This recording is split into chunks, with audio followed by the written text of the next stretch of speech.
My Lords, it gives me great pleasure as the past chairman of the Lords Select Committee on Environment and Climate Change to open this debate on electric vehicles. Whilst recognising that the transition to EVs is only one part of the necessary broader transport transition that this country has got to make, it's an incredibly important part. Passenger cars account for over half of our surface transport emissions and contribute to the almost 30,000 deaths in the UK annually from air pollution. So it's really, really important. And as the Independent Climate Change Committee said, it is one of the most important actions if we are going to get to net zero.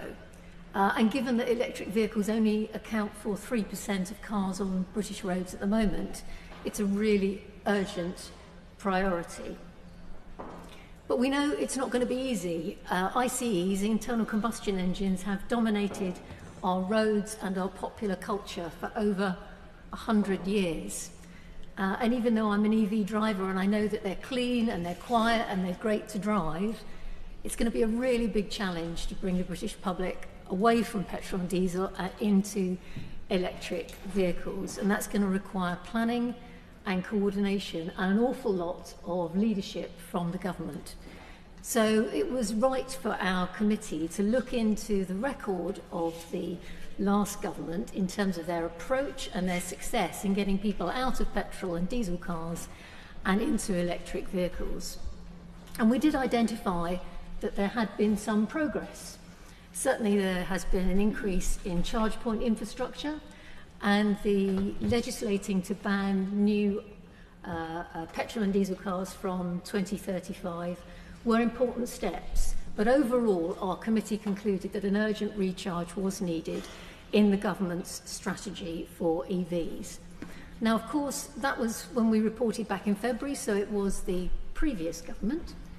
But it has to be said that since the new Labour government has come in, they've hardly put their foot to the floor in terms of delivering on the EV agenda, despite the fact that there were some incredibly welcome proposals, both in Labour's automotive sector plan last year and indeed in the general election manifesto. So it's really timely to have this debate today, because the recommendations we made back in February are still relevant.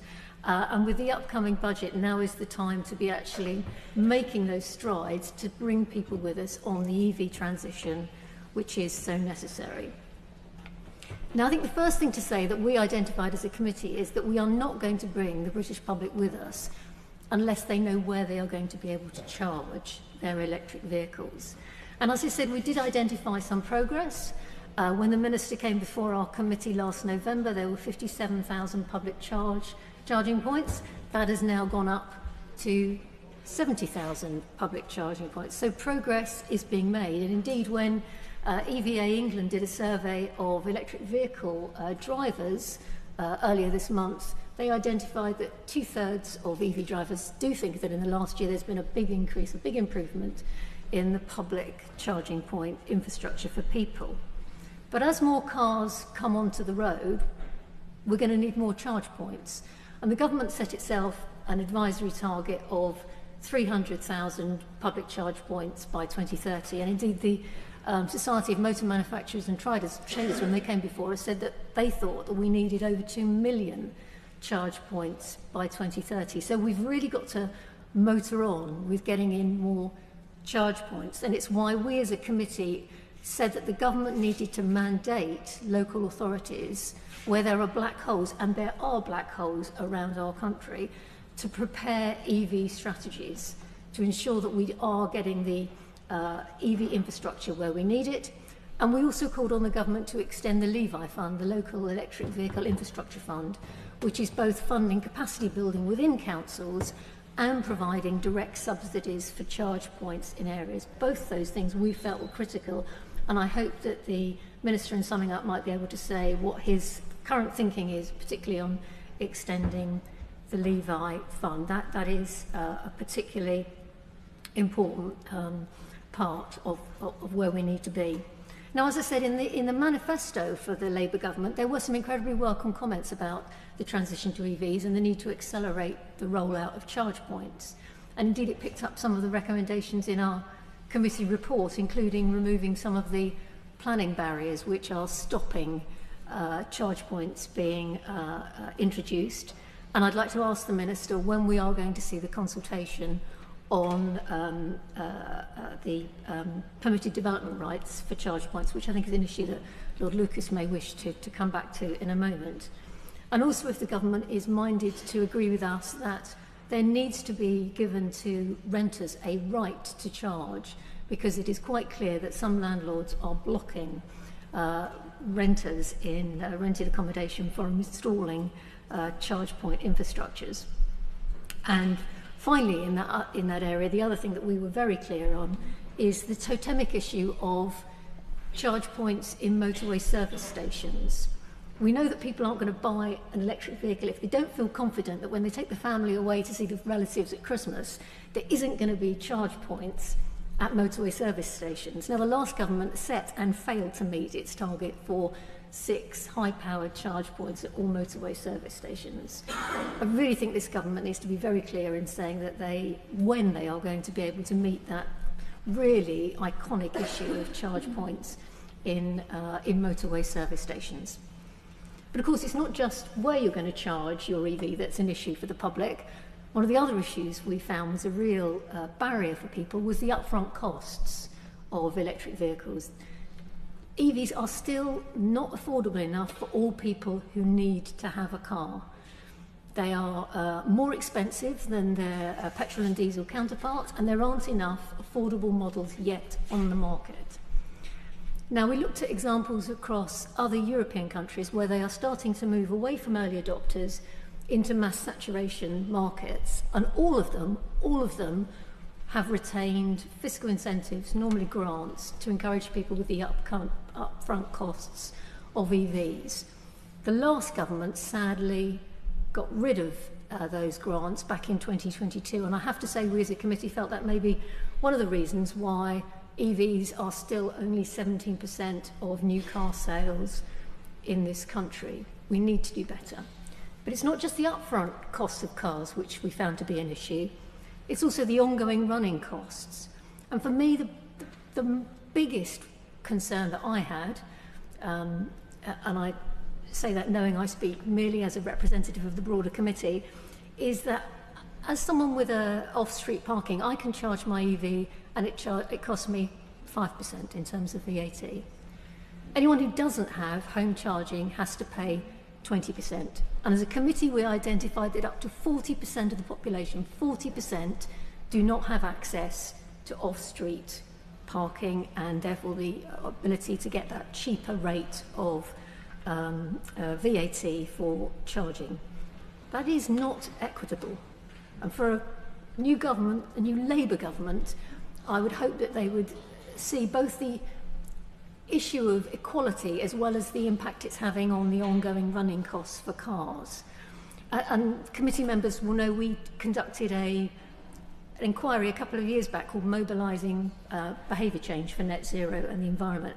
And one of the things we found was that people really wanted to get towards net zero, but they wanted the decisions and the policy actions to get there to be fair. Having VAT, which is at a differential rate if you don't have the advantage of owning your own home and your own parking space, is not fair. And our committee made it very clear, following the almost unanimous evidence that we had from people, was that VAT rate should be equalised and that fiscal policy should follow net zero policy. So I hope in the upcoming budget, the government will look at that issue. And also, the government may wish to comment on the issue of the need for fiscal incentives when buying EVs. But it's not just charging and it's not just upfront costs. The third big barrier that as a committee we identified was around the need to give people clear information. It's a really big societal change, and yet the information that's out there for people about EVs, the benefits to them, to society, just isn't there. You know, if you looked in the papers, you wouldn't know that 9 out of 10 EV owners wouldn't go back to petrol or diesel. You wouldn't know that the lifetime costs of an EV at the moment are cheaper than for petrol and diesel. What we found as a committee was a blatant amount of misinformation. Very interestingly, we looked at a number of the broadsheets and other media outlets. We found an awful lot of focus on the fire risks of electric vehicles. So we went away and actually looked into the evidence, and they are no more a fire risk than petrol and diesel cars. And so we concluded there was a blatant campaign of misinformation. And when we launched our campaign in February, a number of the newspapers, including the Daily Telegraph, showed again their fossil fuel soaked colours. And we had the minister before us, Anthony Brown, the minister, came before the committee, and we asked him about this issue of was there a concerted campaign of misinformation, and he agreed with us. He said there was. It's just the government weren't going to do anything about it. In fact, not only did they not do anything about it, when the government pulled back the date of the ban on new ICE cars from 2030 to 2035, the message the public got was, going to EVs isn't a priority. We can afford to let this wait, whereas actually they should have been being very clear with people that this is an urgent priority. And indeed, the then Prime Minister Rishi Sunak went further. When he made that announcement last September, he said that going to net zero was going to be hard. Now, we cannot get to net zero without EVs, and we need our government to face down these people who do not believe in net zero. We may not have a Conservative government, but we certainly have Reform UK down the other end who see this as a rallying cry. And there are siren voices in this House and beyond who need to be called out. And the government needs to take every opportunity that it has, and it has one coming up in the budget in the next couple of weeks, to make it clear to the public that they are on this journey, they are going to support people on this journey, and to make some critical interventions, including the equalisation of that, and also making a clear statement, by the way, on not watering down the ZEV mandate, so that people know where they stand, they know the direction of travel, and as our committee said, that should be allied with a 10-year roadmap which gives the car companies policy certainty, it gives investors confidence to invest, and it gives people the information they need. Now, my Lords, I'm going to stop fairly shortly. Our report covered so many other issues, including the need for better recycling facilities of batteries, for battery health checks, and the critical issue of decarbonising the grid so that the electricity the cars use actually is helping us move towards net zero. But I rely on the number of members of the committee that I see in the chamber here today to perhaps pick up one or two of them, and I thank them for their support today and indeed throughout the committee. It was a great privilege to chair it, and I'd like to thank the staff producing the report. Finally, I would also like to thank the 6 schools and colleges who supported us in our youth engagement programme and gave us their wisdom, their thoughts, their reflections on this issue, which is going to be as much about their future as it is for some of ours. So I'd like to put on record my thanks to Boroughmuir High School in Edinburgh, to Loretta Sixth Form College in Greater Manchester, to Barnsley College, to Langley College in Slough, to the London Academy of Excellence, and to St Louis's College in Belfast. They were a great support to us all. Finally, my Lords, I would just like to say that I do hope the Minister, in listening to all the comments that Noble Lords make this afternoon, will be able to make it absolutely clear that this government is committed on the fast track to EVs. We can't get to net zero without it. Our report was very clear. An urgent recharge of the EV strategy is needed, and we need to make sure that we go in the fast lane to net zero in electric vehicles. Thank you. The question is that this motion be agreed to. My Lords, I warmly welcome the report, which deals statistically with a large number of really important elements, not least of all the rapid recharge, which has just been mentioned, which, knowing our industry, should already be a minimum of 50 kilowatt now with the 100 kilowatt minimum on trunk roads. And also the cost of electric charging, really expensive, which needs to drop from the present 20% VAT to 5% to give people a chance. The same to charge privately on the street, as indeed it is in your driveway. Road tax on electric vehicles, if we are to sell them and to sell more of them, needs to be reduced. And the charge points, again, that has just been mentioned within the report, needs to be addressed too. However, my Lords, I'm going to concentrate on manufacturing EVs and indeed the financial penalties which are putting an unsustainable pressure on the manufacturers. For a successful transition, we really do need to review the present inflexible approach developed by civil servants who produced the zero electric vehicles mandate at a time which was designed when there was a growing economy, interest rates were low, as was indeed the cost of finance. Sales were picking up, and this was hoped would lead to lower costs for manufacturers on batteries and other things. However, my Lords, that's not the case now. The market has collapsed apart from fleet sales. So we need incentives both to build and indeed to buy. The ZEV mandate requires manufacturers to sell a percentage of new EVs each year from 2024. That percentage starts this year at 22%, and progressively it's 80% in 2030. The mandate therefore means that if 22% of your total UK sales are not electric vehicles, then for every non-EV vehicle sold up to the target number, you'll be fined £15,000. £15,000 per car fine. It's ridiculous.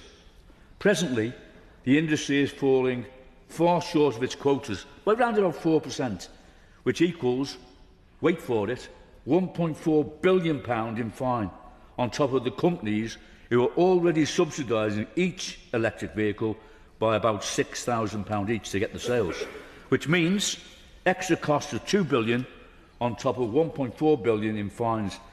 Colleagues, it's simply unsustainable for our industry.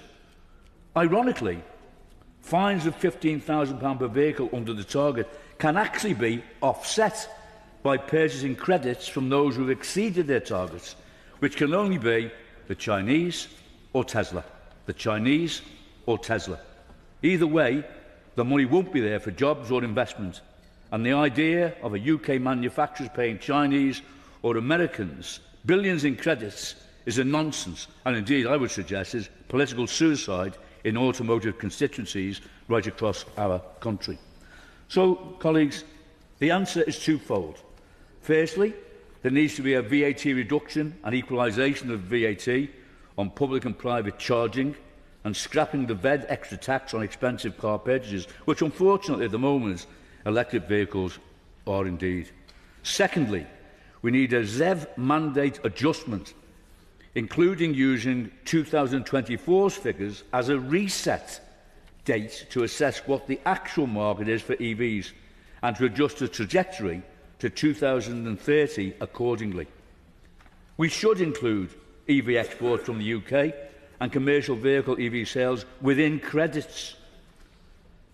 The two Vauxhall plants, who only make vans, are caught up themselves in this turmoil on quotas. And be clear, everybody, these two Vauxhall plants, which the last government put money into, really are serious risk, are of serious risk of being closed if credits aren't sorted out.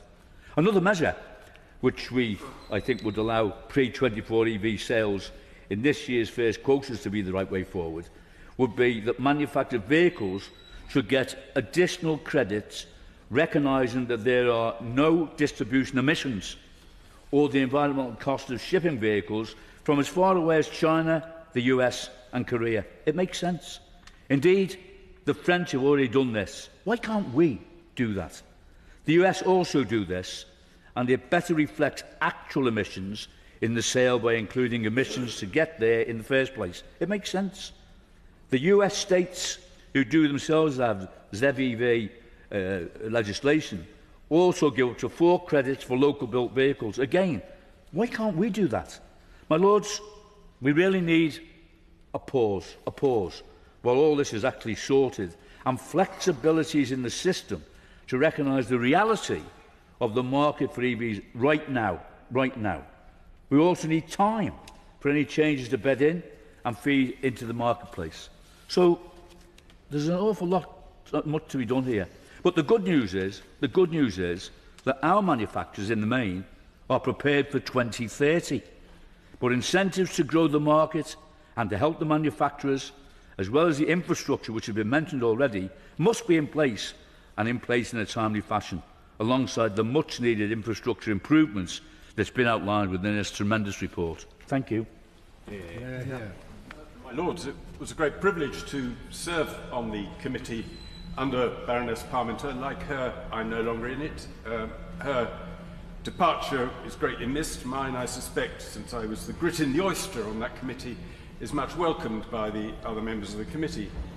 It's also a privilege to follow Lord Woodley, and he made some very important points, which I hope I will be able, rather probably to other people's surprise, suggest are not quite as much of a worry as he suggests.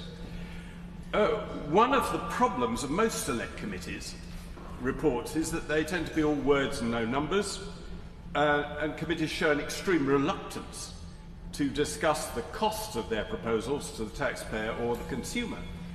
I was trained as a scientist originally, and we were drilled into us was Lord Kelvin's remark that when you can measure what you're speaking about and express it in numbers, you know something about it. When you cannot express it in numbers, your knowledge is of a meagre and unsatisfactory kind. It may be the beginning of knowledge, but you've scarcely in your thoughts advanced to the stage of science. That's even more true in economics. If you can't even estimate the costs or benefits of a policy, you can scarcely claim to advance to the stage where you can make recommendations of policy. Now, happily, this report is not devoid of numbers, albeit most of the important ones are well hidden, and the obvious conclusions that might be drawn from them haven't always been drawn from them. And I want to focus on some of those key numbers in this report, but none of them actually appear in the initial recommendations. The upfront conclusions on page 4 use all sorts of euphemisms and verbal circumlocutions to avoid mentioning that they'll cost money. Can I translate what the report actually says? The first recommendation is tackle the disparity in upfront costs between electric and petrol and diesel cars. That means subsidise them. Or penalise the sale of petrol and diesel cars, as Lord Woodley remarked. Second, turbocharge the charging infrastructure rollout. That means subsidise it. Third, ensure charging is reasonably priced, convenient and reliable. That means subsidising fuel costs further. It goes on to say the government must explore the options for equalising the discrepancy between VAT rates for domestic and public charging.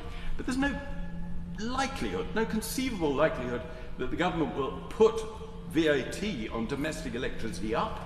So it's a call for VAT on public charging points to be reduced, further increasing the subsidy on fuel costs for electric vehicles. Then let me turn to the sixth point. I'll return to the very important fifth point later. Sixth point, enhance UK manufacturing and battery innovation. That means more subsidies. Seventh, invest in UK recycling, a new area for government subsidies. So it goes on. Now the problem is that existing level of subsidies is very high. Before we add to them from any of the proposals in this report, you have to get to page 33 or 34 to find out how much the subsidies are. They should reveal that a privately owned EV is already subsidised relative to petrol cars to the tune of £5,000 over 10 years. Actually, it says £5,000 on page 34 and €5,000 on page 33. I think it's the pounds that's correct. But corporately owned vehicles are subsidised to the tune of £10,000 in just 4 years. Those are big subsidies. So no wonder, and particularly the latter, no wonder the vast majority of sales are to company fleets. It baffles me why, if we're going to subsidise EVs, the bulk of the money should go to those owned by companies. But so it is. The main subsidy for private vehicles is, of course, the fact that they pay no fuel duty on their fuel, which is electricity. You have to reach page 36 to find the total costs of this as EVs gradually replace fossil fuel vehicles. The OBR has pointed out that last year fuel duties raised £23.4 billion, equivalent to £867 per household. That means that if we forge ahead and succeed in phasing out EVs by 2030, we will have created what you might call a black hole in the nation's finances, heading towards £23 billion as older vehicles are retired and use less. The committee mentions the important issue of road tax in its fifth recommendation, but simply says we should begin an urgent review of road taxation. It calls for an honest conversation with the public. Quite right. But sadly, the committee didn't agree to initiate this honest conversation by honestly admitting that the only option to replace this revenue is to introduce road charging. If we, in this House, who don't have to get re-elected, do not have the courage to be honest enough to say that we're going to have to introduce road charging to replace fuel duty, then how can we expect the people in the other House who do have to get re-elected to broach the subject until that black hole in the public finances is upon us? The penultimate figure from the report is highly relevant to the decision whether to phase out the sale of EVs sooner or later. There was much criticism of the decision of the last Prime Minister to postpone the date beyond which sales of fossil fuel cars would be banned, from delaying it from 2030 to 2035, which is rather less criticism now. The car companies seem rather relieved that he's done that, since sales are going more slowly than was anticipated. We were told, at least by the Society of Motor Manufacturers and Traders, which is of course largely the Society of Traders, largely represents foreign companies exporting cars to this country, that this had a damaging effect on British manufacturers who wouldn't have the incentive to develop EVs. However, this ignores the strange nature of the British car market, where we export the overwhelming majority, more than 80% of the cars we manufacture are exported, and more than 80% of the cars we consume are imported. Indeed, if you go to page 22, you'll discover that no less than 97% of the electric vehicles sold in the UK in the last quarter were imported.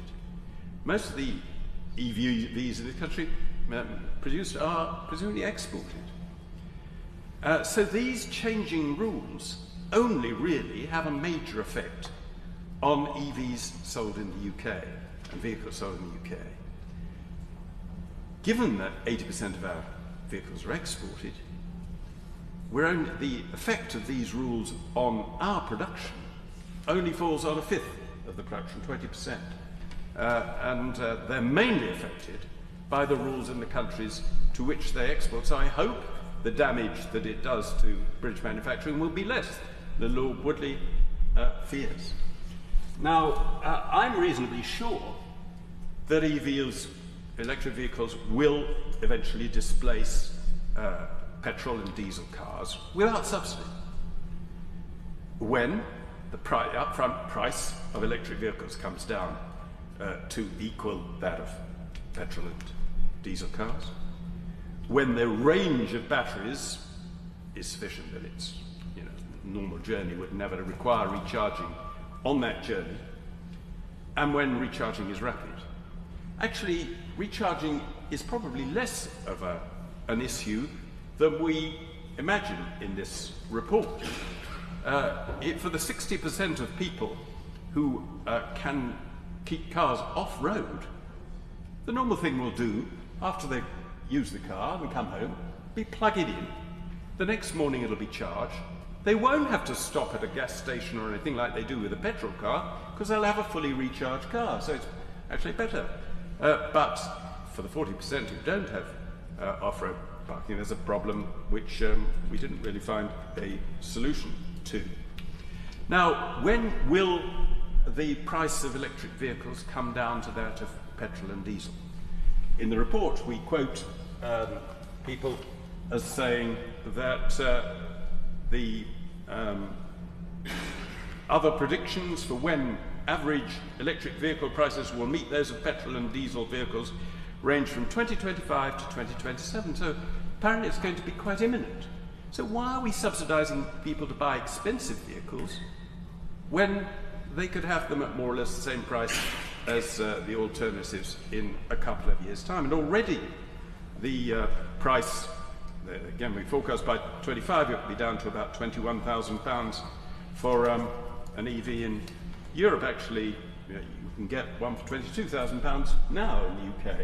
So they're coming down to a similar price. We should remember Dieter Helm, the great energy expert who was asked by the government to analyse government's energy policy and concluded that the big failure had been what we'd invested in immature technologies.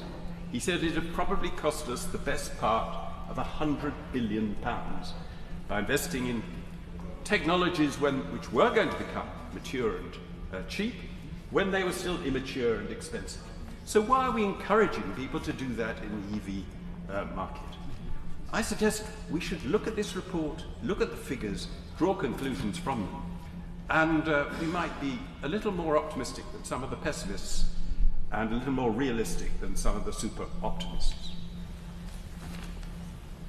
My Lords, I congratulate Baroness Parmenter for her very commanding introduction to this debate, and I congratulate the committee too on producing a truly comprehensive report of real ambition.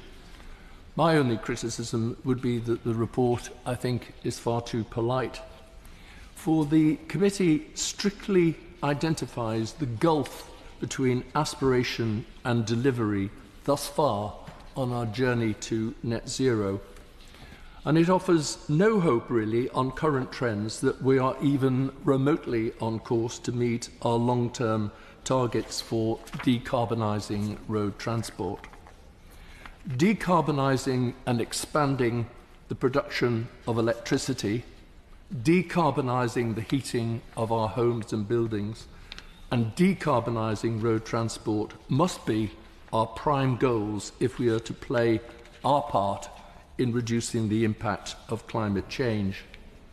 Today, only 1 in 30 of the vehicles on our roads is an EV, with annual sales of new EVs apparently fluttering at around the 16% mark of the total. I am an EV owner myself, and it is easy to see, and the committee's report evidences this well, why take-up has been so slow. First, whilst the lifetime cost of owning an EV is economic, up front, EVs are more expensive to buy than petrol and diesel vehicles. I ask the Minister, will a new government seek more ways to incentivise EV purchase and increasingly to disincentivise the purchase of vehicles powered by petrol and diesel? The second factor inhibiting take-up is that on the move over longer distances, the charging experience is infinitely less convenient than buying petrol. I'm a member of the APPG on EVs, and we were told by a leading motorway service provider that one major motorway service station has no charge points at all. One station has installed charge points, but they are not in service because an adequate grid connection cannot be obtained and cannot be obtained for some years still to come. In busy periods, he told us, he has to deploy stewards to avert fights breaking out on charge point queues. Only 63% of motorway service stations have over 6 charge points. Only around 40% have 6 or more rapid chargers. In the whole of the UK, my lords, there are fewer than 4,000 ultra-rapid charge points. I asked the Minister, will this government ensure that motorway service stations up their game and that grid connections to charge points used by long-distance drivers will be prioritised? The third reason for the low take-up of EVs is that there is a huge variation across the country in the availability of public charge points. The EV APPG was told that 80% of UK public charge points are in London and the South East. I see from the committee's report that there are over 100 times more charge points per head of population in Hammersmith and Fulham than in the Wirral west of the Mersey. Not everyone can install a charge point in their garden at home if you live in an apartment block or on a terraced street, for example. So I ask the Minister, will this government devise and implement a plan for an appropriate rollout of public charge points right across the UK and located conveniently to where people live and park their cars? The fourth reason why EV take-up is low is because the cost of charging is highly variable. It is, of course, economic at home, cheaper than petrol, but high-speed charging is expensive. I ask the Minister, will this government ensure that the day-to-day cost of running an EV is cheaper than a carbon-fuelled vehicle? Finally, my Lords, take-up is low because the quality of the user interface at charge points can be completely unfit for purpose. Under-illuminated screens in direct sunlight, impossible to read. Touch pay, not always available. Onerous and complex user instructions. Touring the Inner Hebrides with my wife in the summer, I came across a particularly lurid example. A charge point with a blizzard over 100 words of user instructions. The requirement before you use it to scan a QR code and to download an app. A complex process of feeding back a reference number for the individual charge point before it could be used. A complete nightmare. I have a picture of that charge point on my smartphone if any noble lord present would like to see it. It is a gruesome sight.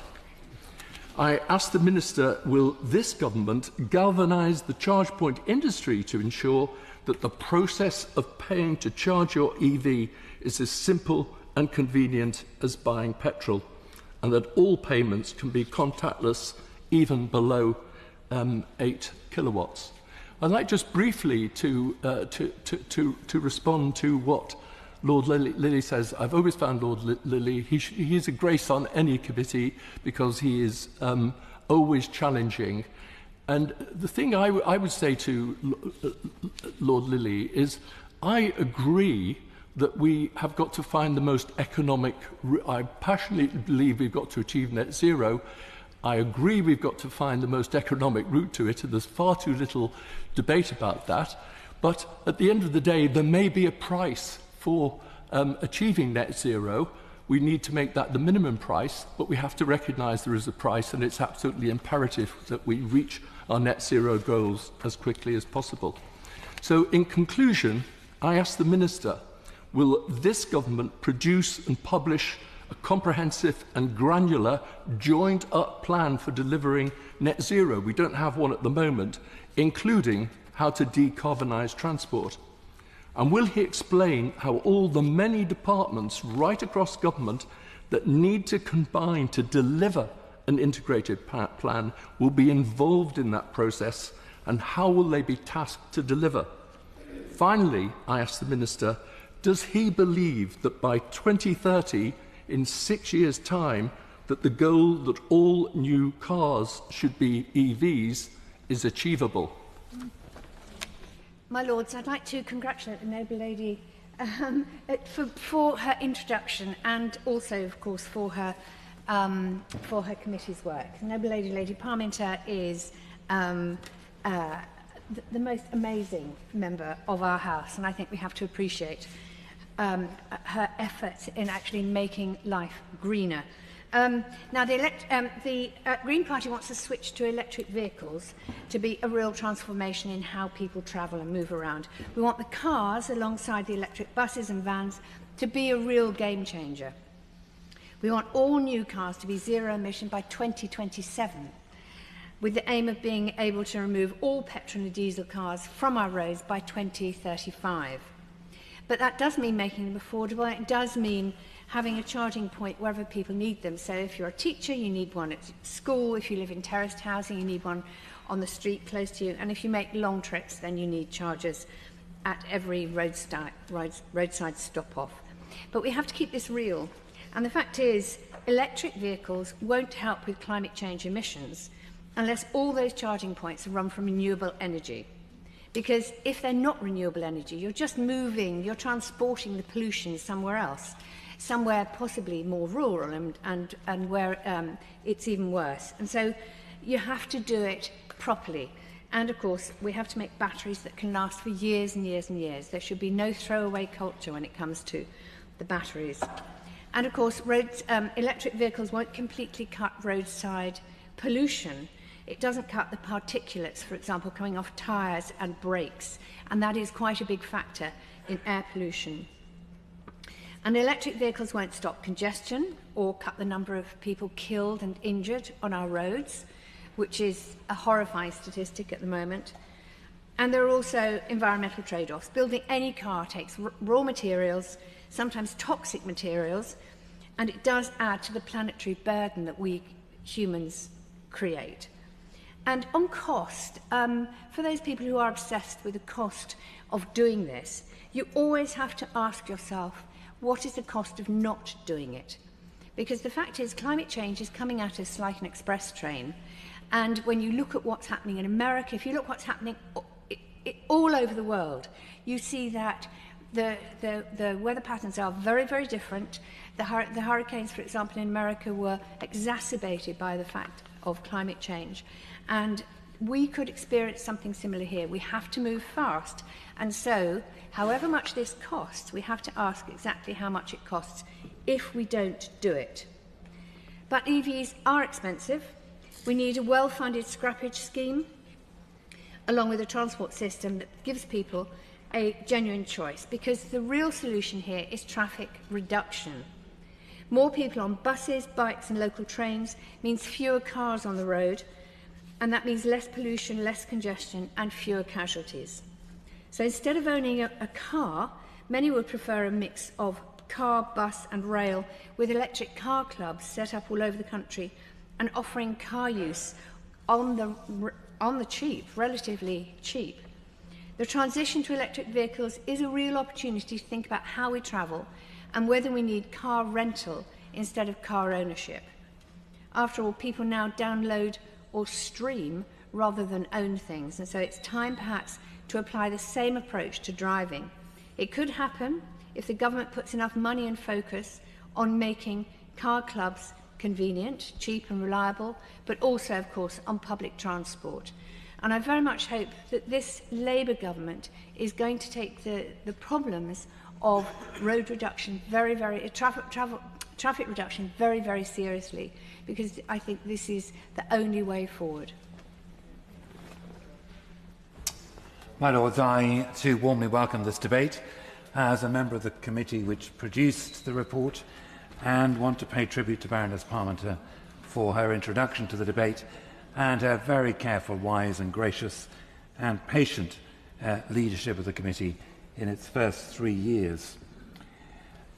My Lords, my experience of serving on the ECC committee across the 3 years was that each of the challenges we addressed proved to be more significant and also much more complex than we first appreciated. It was a tremendous learning curve that each issue had multiple questions and problems associated with it and needed complex solutions. And that was clearly the case with the EV report before the House today. Some very good work has been done by the previous government, by manufacturers, by local authorities, but much more needs to be done, and urgently, to keep this transition on track. And I would highlight that need for urgency in the transition. As Baroness Jones has just said, the effects of climate change across the world are accelerating, as all of us in this chamber will recognise, often affecting those who have least, who are least resilient, and whose emissions in the present and in the past have been lowest across the world. Surface transport is the UK's highest emitting sector, with passenger cars responsible for over half the sector's emissions. And the new government surely needs to do all it can to accelerate the transition alongside the vital transition to renewable energy. So what does our new government intend to do?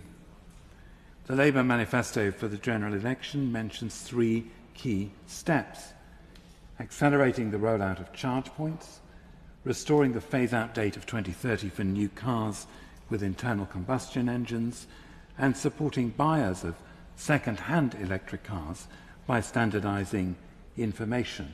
The second-hand car market is key and complex. These are welcome steps, and I'd ask the Minister, as others have done, to comment on when we'll see action on each of these points. However, as I'm sure the Minister will recognise, and as the report makes clear, the steps are not enough by themselves. So can I ask for a response and for action on 2 further areas? The first, echoing other noble lords, is to ask what the government will do to ensure that the transition to EVs is as part of the transition to net zero is a fair transition. I commend that word fair to the government, if I may. It doesn't feature in this part of the manifesto. In particular, how will the government ensure parity of pricing and taxation for those able to charge their EVs at home and those who need to use a commercial charging service? As has been said, 40% of the country will not have access to a home charge point. And there is at present no viable solution to ensure parity, and I agree that our committee was not able to offer one. But it will need some radical and imaginative thinking. And how will the government address this key question of fairness? And second, how will the government lead and encourage the transition to EVs through better communication and coordination across government? The committee conducted its inquiry through a period when actually the government was rowing back from previous commitments and sending very mixed messages to the markets, to manufacturers and consumers. We are, I think, still waiting for a sense of how the new government will respond in terms of encouragement, incentivisation, accurate information and coordination of policy goals and delivery. What task force or structures will the government put in place to ensure this for the future? My Lords, the transition to EVs is a potential revolution in our road transport, our economy and in public health over the next decade. How will the government rapidly recharge this sector into the future? My Lords, can I declare an interest as the Chair of the Labour Climate and Environment Forum? I too am very honoured to have served on this inquiry, and I am always amazed by the noble Baroness Parmenter and her skill in chairing what was a motley crew, but also her skill this afternoon in being able to name in exquisite detail all of the schools we worked with no notes whatsoever. Yes. Doesn't it just make you spit? Sales of new battery electric vehicles are up. I don't think we should be excessively gloomy. They went up considerably in 2023, but of course that's mainly happening in fleets, and private new car demand for electric vehicles has declined substantially during that same year. I want to deal with 4 of the issues that have been raised already by noble lords, but perhaps to just focus on aspects that haven't been yet covered. The whole charging infrastructure is the first one. There are now 70,000 public charging points and 850,000 domestic and workplace points, and that is still substantial growth. 80% of current electric vehicle owners have their own off-street parking. So we've got to make sure that we don't end up with a situation of the haves and the have-nots, and the equalising of tax on charging is really important. But of course, the mixed signals that we got from the previous government about whether it was going to be a 2030 phase-out date or a 2035 phase-out date didn't actually help the charge point operators. It undermined their prospects of investment. And so we need to make sure that that clarity about the date of phase-out that was, as the Noble Prelate, the Bishop, mentioned, was in the manifesto, is honoured and sustained so that everybody is very clear about the trajectory to which we're working. There are considerable incentives in place at the moment for charge point installation. Things like the Rapid Charging Fund and Levi, which is a local authority scheme. But they really haven't accelerated charge point rollout to quite the rate that we wanted. And for example, the Levi rules keep on changing and make it very difficult for folk to deal with. And there are a number of laggard local authorities who've done nothing since the scheme was opened. And that needs to be subject to government action. Because local authorities are really key in getting charge points available for those people who have not got access to driveway parking. And collaboration between charge point operators and local authorities is fundamental. So the Levi scheme and some of the initiatives that were put in place by the last government to make it successful need to be continued and need to be looked at to make sure that they've not been lost sight of in the transition. On street charging, the government's been consulting, and it would be good to know from the Minister when the results of that consultation are likely to emerge and what is going to happen as a result of them. There is a view that there's a need for Section 50 licences to allow on-street charging to happen, and these are quite expensive and very slow, and the question I would ask the Minister is why not grant permits to deliver on-street parking in the way, on-street charging in the way that utilities have got standing permits to operate the works necessary to keep their utilities moving. The Rapid Charging Fund is dragging, as the Noble Lord Burt indicated. It's only a pilot scheme so far, and it does need to include the provision that was in the pilot when it's rolled out in the full scheme of having HGVs included in it. So it would be good to hear from the Minister when the full scheme will be introduced. And of course there is a cross-pavement charging grant, but the guidance on how that grant will operate hasn't yet been published, and as a result the money that was set aside for that grant has literally not been utilised. So can I hear from the Minister what plans they have to take forward the cross-pavement charging grant? I personally think the cross-pavement charging grant isn't a good idea, to be frank. I would be much more in favour of looking at how we can ensure that within communities there are sufficient community accessible charging points so that people can be assured that they will find one within a decent walking distance of their house, rather than have the prospect of intrusion into pavements by works sponsored by a grant to individuals. The second point I want to cover is the whole issue of upfront costs. The vast majority of people buying electric vehicles at the moment are actually buying through workplace or other leasing schemes. And so I'm not as downcast as some of our previous speakers have said. The second-hand market, which is of course a really important part of the vehicle market, is struggling.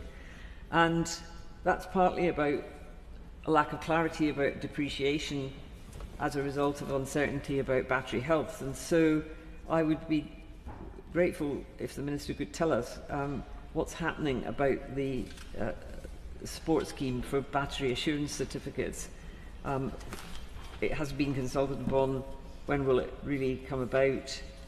And also, could the Minister tell us how that fairly substantial investment that the government has put into battery development and initiatives like solid-state batteries, how that's going?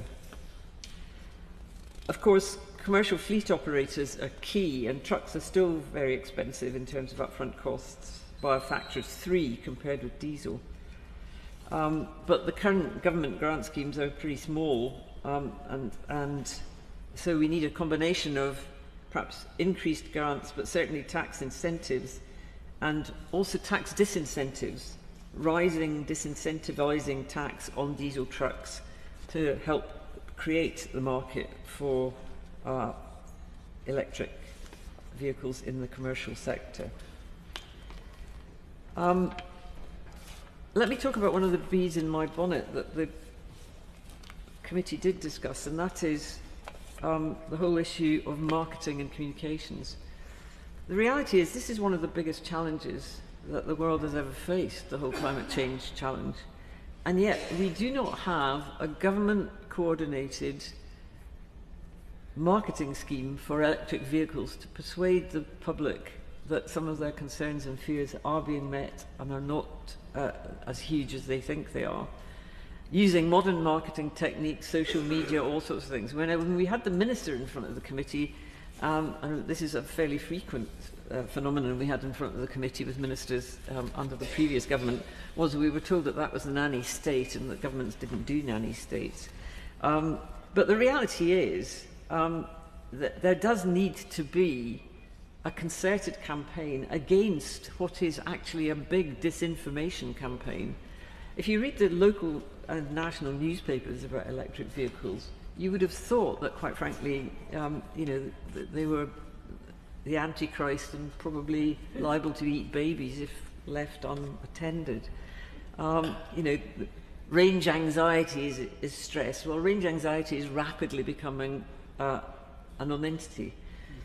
Groundless fears about spontaneously combusting batteries, battery life as an issue in terms of resale value, all of those are not justified by the evidence, but the tabloids and other far more reputable newspapers continue to peddle them like billy-o.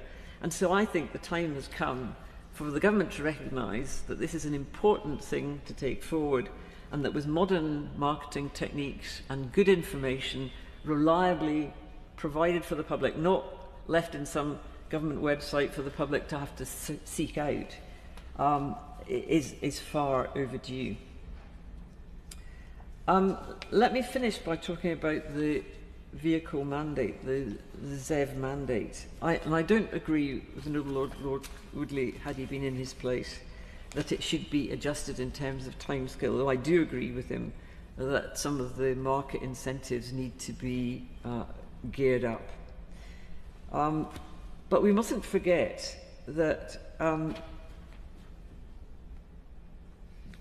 not only is it important for climate change to bring in electric vehicles at a greater rate, but it's also important for the manufacturers themselves. Increasingly, the world is looking for electric rather than diesel and petrol vehicles. And if we're going to keep our place at all as an exporter of UK vehicles, we need to make sure that we're able to meet that requirement, and that we don't see a diminution in the pace of moving our manufacturing capability towards electric vehicles. So I would hope that the Minister will be able to give us strong assurances that the government isn't getting spooked by the manufacturers' pushback at the mandate, that strong campaign of promotion of electric vehicles, some tweaking of the grants and taxes, and other mechanisms that various noble lords have spoken about today are what needs to happen. We do not want to break stride. We need to find ways of addressing those slight hiccups and bumps in the road that mean that the manufacturers are feeling uncomfortable. We need to meet their legitimate concerns, but not by changing that date. And the mandate is one of the biggest tools in the toolbox. Electric vehicle sales are going up, especially in the lease market. We are seeing heavily discounted prices, which are good for the customer as well as good for the climate. And I would suggest that if you look at the exact calculations for the 2024 target, which with proper adjustments is about 18.5%, that we are on target to meet that, and therefore we shouldn't be panicking now. So let's keep up the pace, let's drive down the carbon, let's drive down the costs, let's drive more feedstock for the second-hand market, and let's make a real contribution to the huge challenge that is climate change. Now, no doubt the noble Lord Lilly would be having hysterics at any suggestion of taxation benefits or subsidy. But the reality is we're rapidly seeing a closure of the upfront cost between electric and petrol vehicles. And that's as long as the subsidy persists. We're not talking about it being in place for a very long time. We're talking about these sorts of subsidies being time limited by the point when electric vehicles can hold their own with that market. And I would also like to just thank Lord Lilly for his strenuous efforts on the committee to keep us honest. Many of his points were absolutely admirable, but I think the point at which I parted company from him was that actually Lord Lilly doesn't believe that the costs of not doing this are higher than the costs of doing it, and that climate change downstream has huge costs that are now being dreaded by the reinsurance and insurance market, by the banking sector, and by every sensible business. And if you don't believe that, of course, a cost now is a bogeyman. A cost in 20 or 30 years' time that you don't believe in is not worth thinking about. So it was fun. It was fun. My Lords, I am very grateful to the noble Baroness Lady Parmenter for her superb chairing of the committee. It was a real pleasure to be part of it. I share my noble friend Lord Lilly's aversion to subsidy. It seems to me that subsidies that are too large and too long stop real solutions emerging, and that we really need to work against them. It was a huge pleasure being on the committee with him. I learnt what dissent effectively delivered with great style was, and I also learnt how one can chair in such circumstances. So it's a great educational experience. I don't think my noble friend should despair too much about not being on the committee anymore. We have my noble friend Lord Frost there. I see that the current inquiry is into methane. When I was a whip in MAF, the BSE crisis hit, and the first reaction of the scientists was we must kill every cow in the country. My Lords, I hope, with the fate of the cows being in my noble friend's hand, that he will mount as good a defence as the noble Lord, now the noble Lord Hogg did under those circumstances. There are some things the government can do, I think, to move things along. Firstly, regulations, as has been mentioned by Baroness Young and others. We are faced with a set of regulations, particularly when it comes to flats, on-street charging, and similar areas, where we are deliberately slowing things down. We are making it harder to make progress. This is a government which has said, both in DEFRA and in housing and elsewhere, that it will do something about ineffective and unnecessary regulations. I know how hard that is, but I am optimistic. I will not I shall hope, but I very much hope that the government will go down that way. I think another area where regulations have been getting in the way is on the evolution of small, cheap electric vehicles. If I want something which will carry myself and a couple of kids, or maybe the shopping, around town, I can go to China and buy it for 1,500 quid. The cheapest alternative here is 15,000. Some of that difference is quality, but an awful lot of it is regulation.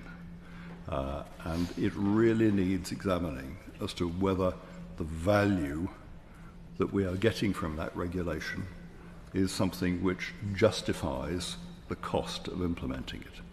We really ought not to be getting in the way of the development of new forms of local mobility in the way that we are. I also very much support what the noble Lord Burt said about information. We ought to be publishing an overall projection for energy and net zero. I wouldn't call it a plan, it's too uncertain and too far away, but something that shows us how the government believes we can get there, and what the steps will be, and what the consequences be, and what the experience will be like. Something open, moving and discursive, and above all truthful. Doing that would make a good base for good policy. Having the current darkness for which the previous government must accept some responsibility is not a constructive background. I would also like to see open information rigorously applied to the availability of and state of charging points, so that anyone can find out what any charging point is, what the state of it is, and where they might go and hope to find it, rather than it being balkanized into little sets of information for people who subscribe to particular networks. And I would really like to see people being able to rent out their own home charging spaces to other people. I can't see why I shouldn't, apart from not having an electric car and the ability to charge it, I shouldn't be able to have someone else's car on my drive and charge it there. The prices charged for on-street parking are ridiculous, and I could make a very nice little turn, as I might from selling my surplus strawberries, by selling a bit of electricity, and thereby keep everybody's price down. And I would lastly say that I would like to see us paying serious attention in this area to resilience, to getting ourselves into a position where we genuinely can support a manufacturing industry. I think the key thing there I would like to see us doing is putting money into battery research. We can't continue, it is just totally impossible to continue to rely on the rare materials that find their way into current batteries. We have to do better. There are signs that we can do better. And if we find ourselves at the forefront of a really effective sodium battery development, then we have a chance to create that industry or a share of that industry here.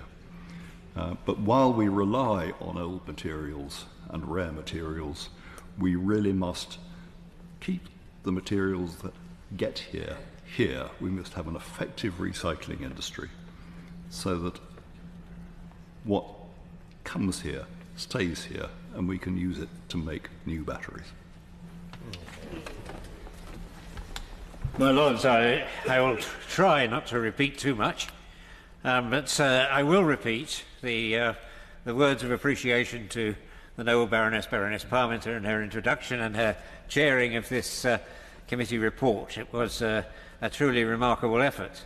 I will couple with that my praise of making a coherent, if not universally supported report, my praise for the staff in making sense of what was a vast area of different expertise. There are multiple markets in this area. The company car market differs from the private car market, used car market, the leased market, the commercial vehicle markets. They're all different markets, but actually the issues involved in this were much wider than that. Surface transport, and within that road transport, is the big contribution to our carbon emissions. Unless we resolve that, we are not going to be anywhere near the targets for the transition to net zero. Now, the noble Lord, the Minister who is about to reply, is from the Net Zero Department and therefore has a considerable strategic interest in this. But, of course, it is other departments, the Department of Transport and Her Majesty's Treasury, who are going to make the key decisions here. The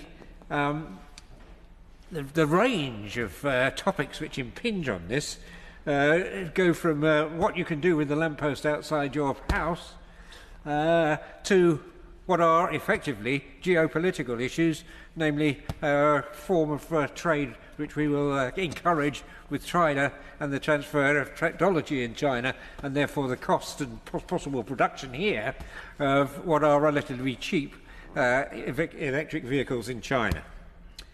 Now, my lords, the timescale for the last propulsion switch in transport modes, that is from reliance on essentially horsepower to the internal combustion engine, was about 40 or 50 years. We are attempting to make a very dramatic change in 6. That does require very real focus by the new government on all aspects and in all departments of this. And I do join in the call for a statement from the government at a very early stage on how they are going to deliver this key part of our net zero ambition. My lords, incidentally, in terms of timescale, and roughly 120 years ago, it was still possible that the main means of propulsion would have been electric.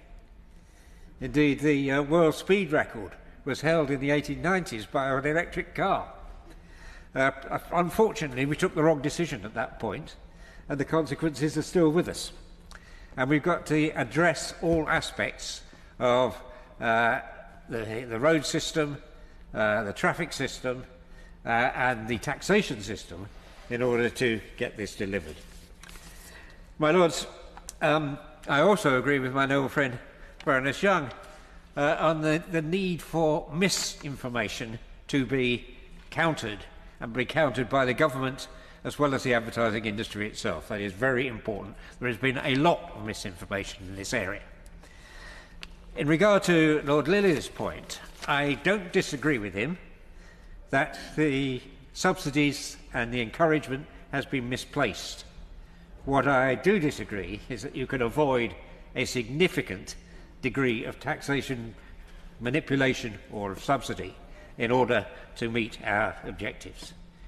The big misapplication has been effectively, as he says, that the main subsidy in recent years has been to the company sector. And that has a double problem. It means that the pre-existing subsidies to the private sector, individual owners of cars, has been dropped and needs to be restored. But the bigger effect is, at the moment, the recent slowdown in the move to electric vehicles, which has been completely dominated by the fleet schemes, has slowed down, which has an implication at both ends, or an effect at both ends, that within the companies, those who switched to electric vehicles for their fleets 4 or 5 or 6 years ago are now trying to sell them off in the second-hand market. And the cars are too big for the second-hand market and too expensive for the second-hand market, and they're not the kind of cars which most household owners of cars want. As a result, the price that the companies get for second-hand cars is not what was in their forecasts, and they are therefore slowing down the take-up of fleet cars even at this point. So we need action on both fronts. We need now to focus largely on the markets in which individual car owners operate, which includes second-hand and upfront costs of new cars, because there is a virtual equalisation of a total lifetime cost already, but the upfront cost is still deeply prohibitive for a lot of potential owners. And we need to change the economics for the fleet cars so that they actually produce smaller fleets, smaller size fleets, and therefore solve their problem thereby in 5 or 6 years' time of producing cars in the second-hand market, which they can sell at a price which most car owners will be prepared to pay. Now, that is quite a complex thing to do, to switch the subsidy and the tax incentive on the one hand, and at the same time address all the different markets that are involved here. On top of that, we have a problem of the disincentive, with people being the biggest disincentive to buying an electric car, there being anxieties about range. Those are gradually diminishing, but the fact remains that the number of charge points which are available to that 40% of the population who do not have at their own home a charge point which can be connected to the car has meant that there is a social division amongst people that can afford electric cars over and above the price differential. It means that the cost of actually running an electric car for those people who live in flats or live in terrace houses or live on any kind of house which actually fronts straight onto the street is very substantial, and the taxation differential aggravates that. So, my lords, there are a lot of things that need addressing. Some of them are being addressed, but most of them, frankly, as yet are not. We're behind even the targets which we set ourselves for the motorway stations. So those who actually use their car for their work and for their transport are faced with higher prices than those who are using them for pleasure or for short-term purposes. Now, my lords, all of these things can be addressed, but they need to be addressed across government pretty rapidly. And I would like to know from the Noble Lord the Minister how and in what timescale we can see progress on this front. I'd finish, my lords, by mentioning 3 things which we decided not to tackle, but we will need to tackle. And they're not in the report, but I hope that some of them, at least, are in the new government's strategy. The first is the question of hybrids. I declare an interest as a hybrid owner, and the fact of the matter is the government have more or less said, or the previous government, and I think this is general view, that hybrids will also be phased out, and they are effectively a dead-end technology. And yet the people who bought hybrids, by and large, were hoping to contribute towards saving carbon. They need at least to have some way of transferring into the full electric mode within the next few years. Secondly, we need investment. We need investment both in manufacturing, as my noble friend Lord Woodley was.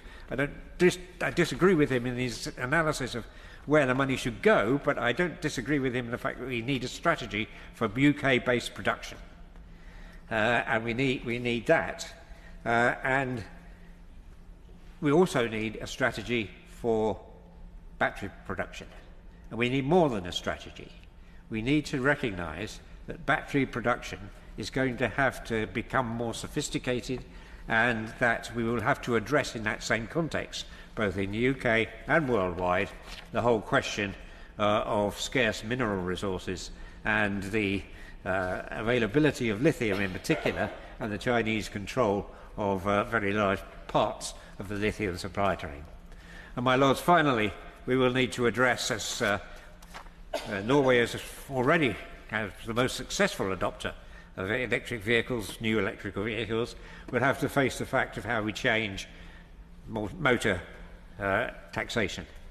The switch to EVs, with the failure to raise fuel duty, has meant that the Treasury's income from motor transport has diminished and is going to diminish even more drastically. At some point, the government is going to have to face the issue of how we in future tax road transport. And it may well be that the issue of road mileage taxation comes back onto the agenda. I just finish with this point. I remember 15 years ago using some material when as a Minister of Transport. The old Transport Ministries produced a very worked out plan for a partial mileage taxation. I was quite convinced with this, and I went to see my old boss John Prescott. He said, "Don't be so bloody stupid." Well, I understand the politics of it, but it is no longer stupid. We actually need to ensure that we have a basis for motor taxation which meets the needs of making a major contribution towards reducing our carbon emissions, and that does require a new and imaginative approach to road taxation. My Lords, my noble friend Lord Lucas referred to various members of the committee, excellently chaired by noble Baroness Parmenter, and indeed Lord Lilly referring to himself as the grit in the oyster that makes the pearl, but not to worry because he was replaced by Lord Frost. I was mildly hurt that he didn't mention me, but I'm certainly not of the sort of magnitude of those two honourable peers, but maybe the grit in the cockle. I've also, the Environment and Climate Change Committee, I've just joined it for the methane thing, so I wasn't present for this EV inquiry, but it is something that particularly interests me. And then when I was just nipping out to spend a penny, of course I saw all of the clerks, including past and present. Oh, some of them have left, thankfully. So that was somewhat intimidating that they, of course, have been involved in this particular thing.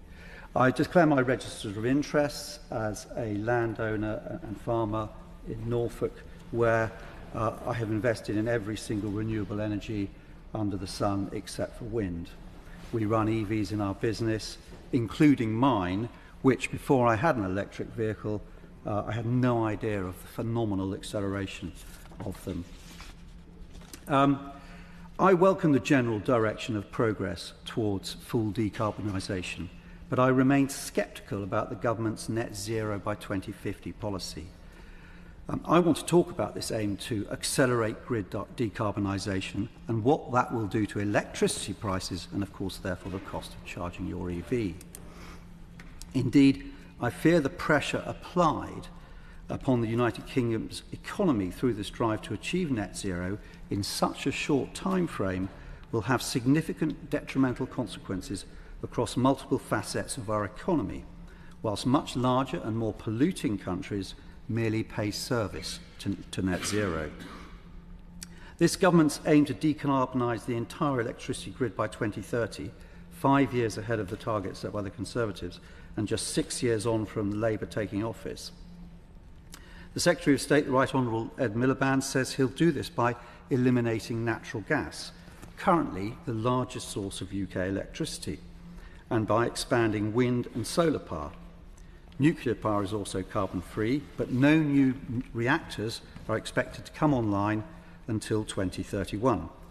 So his plan relies entirely on renewables, and as we know from bitter experience, reliance on renewables means sky-high energy prices. In the 1990s, renewables accounted for 2% of Britain's electricity. In 2022, a couple of years ago, a record year for renewables, they produced only a third of Britain's electricity. Electricity prices have more than doubled in the past 30 years, leaving the UK with some of the highest electricity prices in the developed world.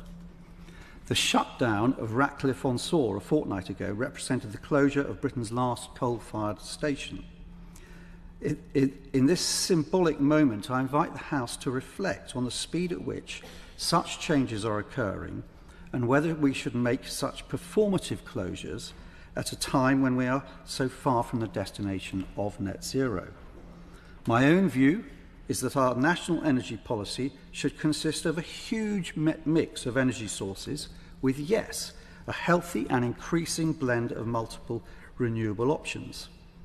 The Secretary of State's plans to continue the growth of the Great British Nuclear Project are particularly welcomed, as nuclear power should be a key tool for reaching emission targets. Additionally, we should not neglect other energy sources that can help soften the blow on the economy while our country transitions towards decarbonising its targets. Many colleagues across both houses would not be opposed to a few cheaper alternatives involving oil, gas, and indeed, yes, 1 or 2 coal-fired power stations. This would benefit those who face a difficult winter ahead, those whose plight has been exacerbated by the government's decision to scrap the winter fuel payment policy, and those 40% of EV users who have to pay 20% VAT on the electricity to charge their car.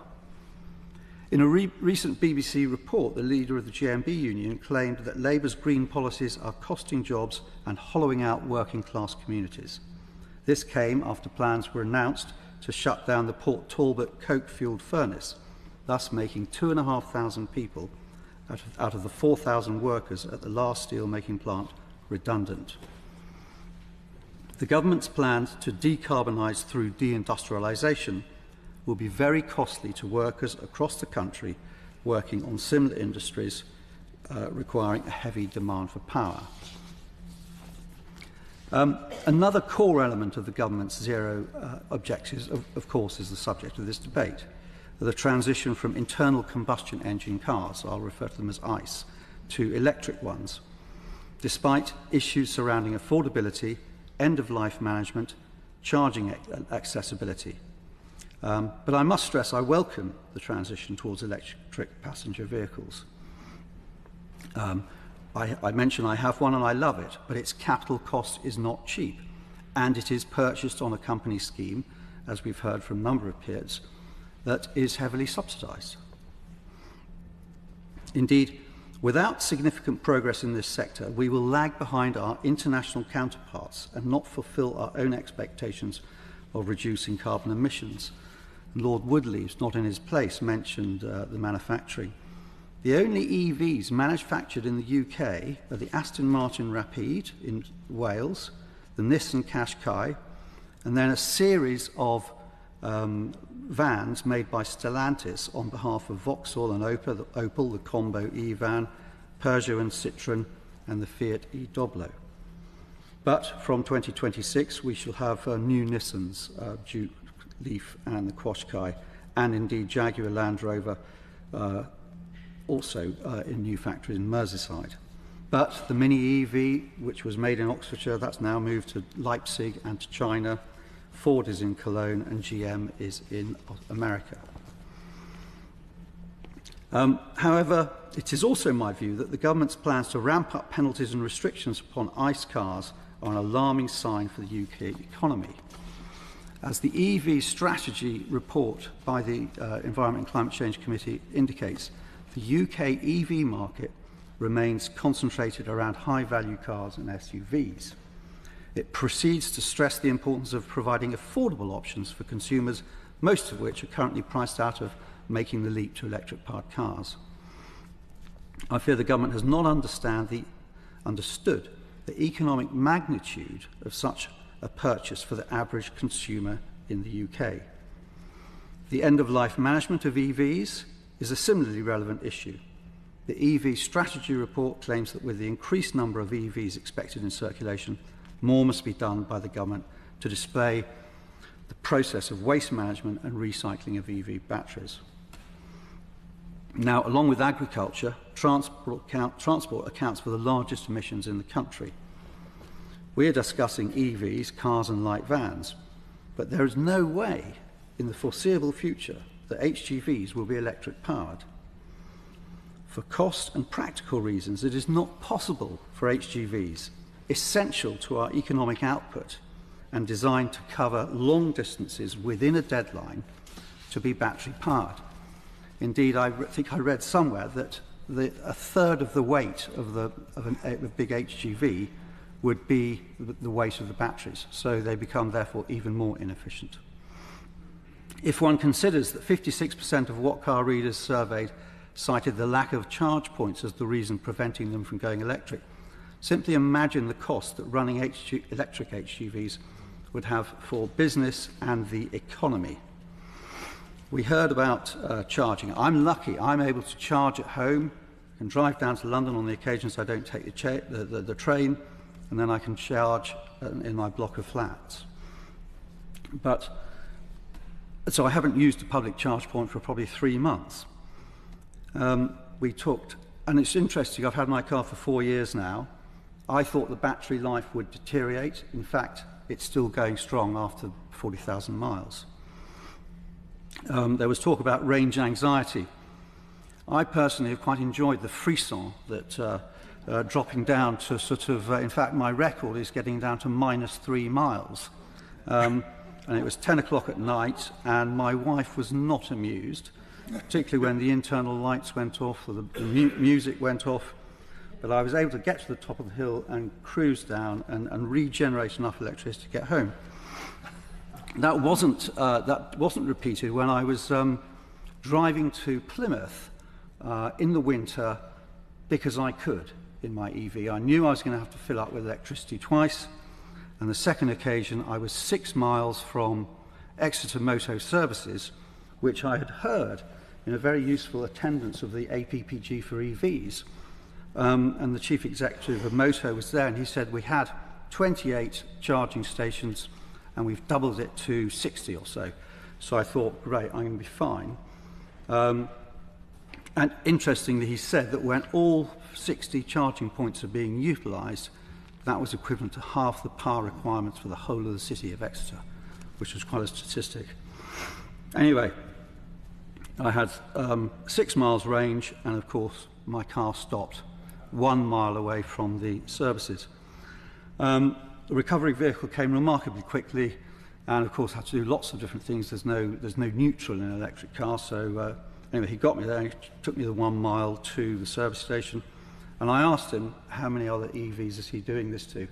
He says half of his call-outs, well, not half, but a lot of his call-outs were to collect people like me who took a sort of a rather relaxed view to range anxiety.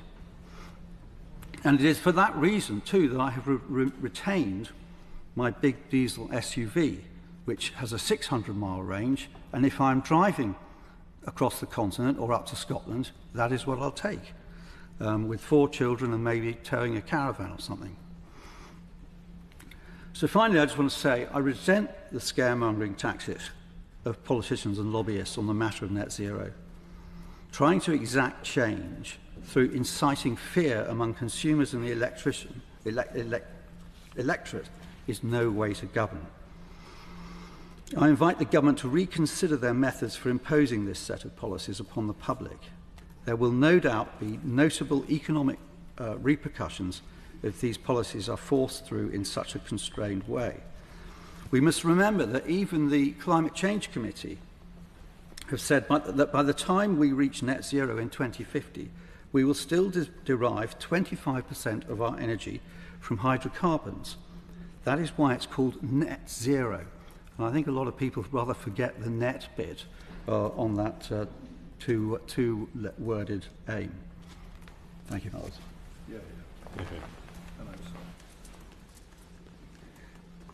I also would like to start my remarks on the progress of the electric vehicle transition by thanking the Noble Baroness Lady Parmenter on chairing the committee for this important inquiry and introducing the debate today so comprehensively.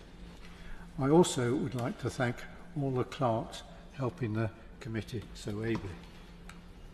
I declare my interest as serving on the committee and thank the many organisations and people with an interest in the motor industry and climate change for all the submissions I've received.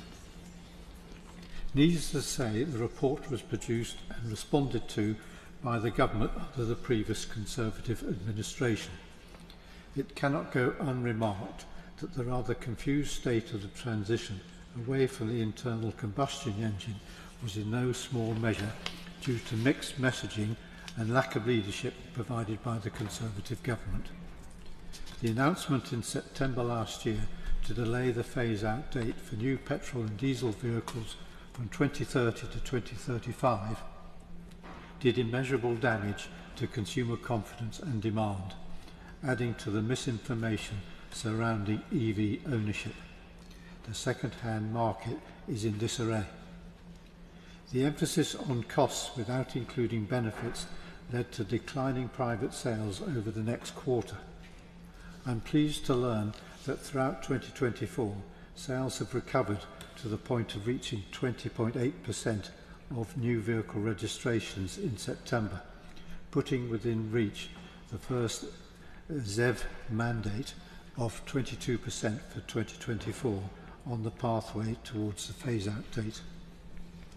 Can I then ask my noble friend the Minister, replying to this debate, to outline the new approach of this new Labour government? Can he confirm that the phase-out date will be restored to 2030? In this context, further clarification as soon as possible on the phase-out of hybrid vehicles would also be very helpful to the industry. While hybrids can help consumers move towards EVs, the cost of tooling and dual system production to manufacturers is considerable. A fresh communication strategy is the key recommendation from the report, and a clear opportunity for the new government to dispel the private sales decline resulting from misinformation. The current car industry is at present fluid, backing EVs while simultaneously making internal combustion engine vehicles and looking to its development to hydrogen engines, mainly for trucks, construction and agriculture, and hydrogen fuel cells, which are also zero emissions, but are still very expensive until mass manufacturing. BMW and Toyota have just started collaborating on fuel cells. Porsche have just announced new technology to so-called save the internal combustion engine by patenting a 6-stroke petrol engine with reduced emissions. It is an industry under severe challenge with many competing developments, especially in the various export markets. Can my noble friend the Minister outline where investments in battery technology and factories are currently?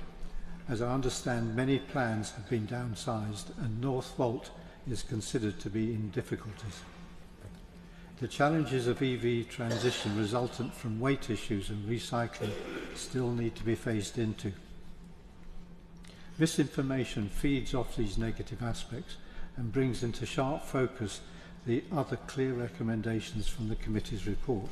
The previous government's response was similarly unclear in its approach, taking many of the issues forward. A feature of Conservative governments is often to fiddle with the on-off switch of consumer incentives, prematurely phasing out grants to help bring about price parity between new purchases and existing disparities on costs. Can I urge my noble friend the Minister to bring forward new approaches to support new technologies and developments that will support the transition to lower transport emissions, which remain the UK's highest emitting sector? In addition to the many committee recommendations on cost and tax, can I mention also the possible extension of the delay to introduce vehicle excise duty for electric vehicles? While the forthcoming budget will signal new approaches for the economy, it still remains a challenging time for public expenditure and possible new approaches to road taxation. The committee's report has made detailed recommendations on the EV charging infrastructure, and I would welcome my noble friend the Minister's closing remarks to the many comments other speakers in the debate have made today. Many of the several black holes on charge points exist in rural areas. I would like to emphasise the need to update and modernise the grid, which crosses over into the energy market and distribution of energy throughout the UK. There are important developments and costs associated with securing national grid connection, and in this context for charge points, especially for high-speed recharging. Can my noble friend the Minister, from his other responsibilities, give your Lordship's House any insights towards the plans ahead? Can he say tonight how the new announcements on carbon capture and storage investments will help capture carbon dioxide from the atmosphere from e-fuels and help their development.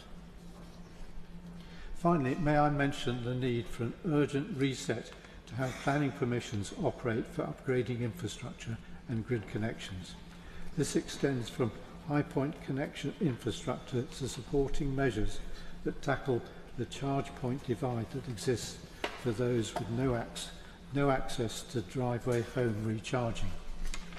These are the important key initial steps that a new reset needs to achieve to restart the transition away from high-polluting ICE vehicles towards achieving the important legal challenge to meet net zero goals by 2050.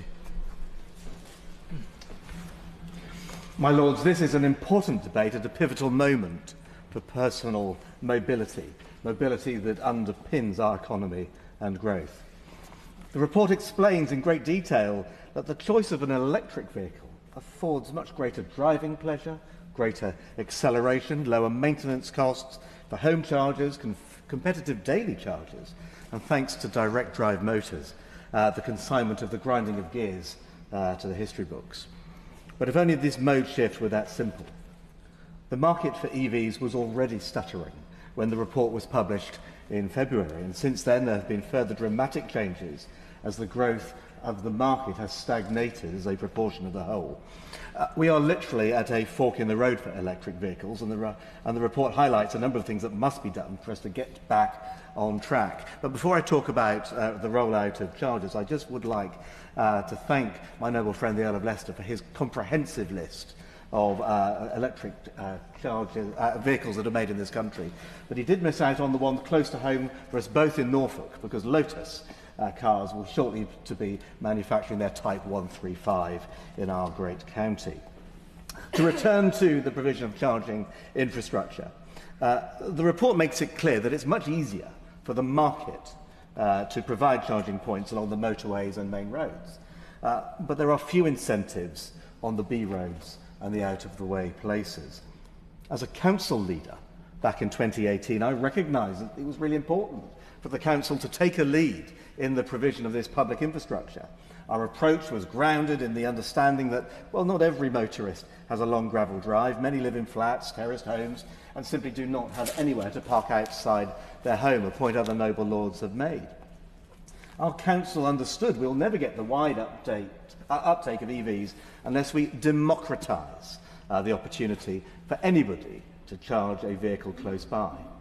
So we invested in the fat cables in our car parks to serve the first generation of fast chargers with better app support, and now we've extended the number of installations in our leisure centres and other public buildings with a second generation, taking advantage of government funding and adding our own resources to decarbonise.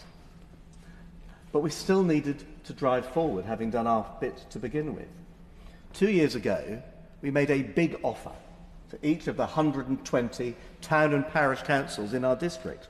We would procure, install, maintain and manage an electric charging point in the grounds of their village hall or Bowles Club car park. All they needed to do was find that space. We'd hook it up to the mains, and the app would ensure that any electricity that was consumed by chargers would be refunded with a margin for themselves.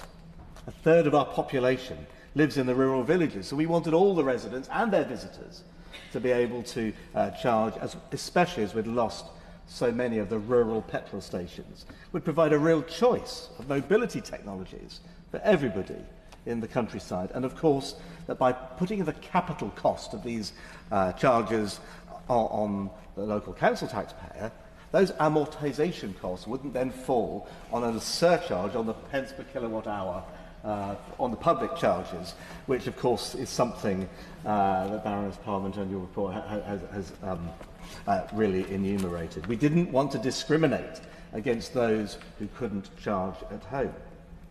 Now, my lords, these parish councils are valued partners and make an enormously positive contribution to our national life. But, my lords, 2 years on, I regret to say that only a single installation has been made under our offer to the villagers. Now, whilst there are a few in the pipeline, our offer ran flat.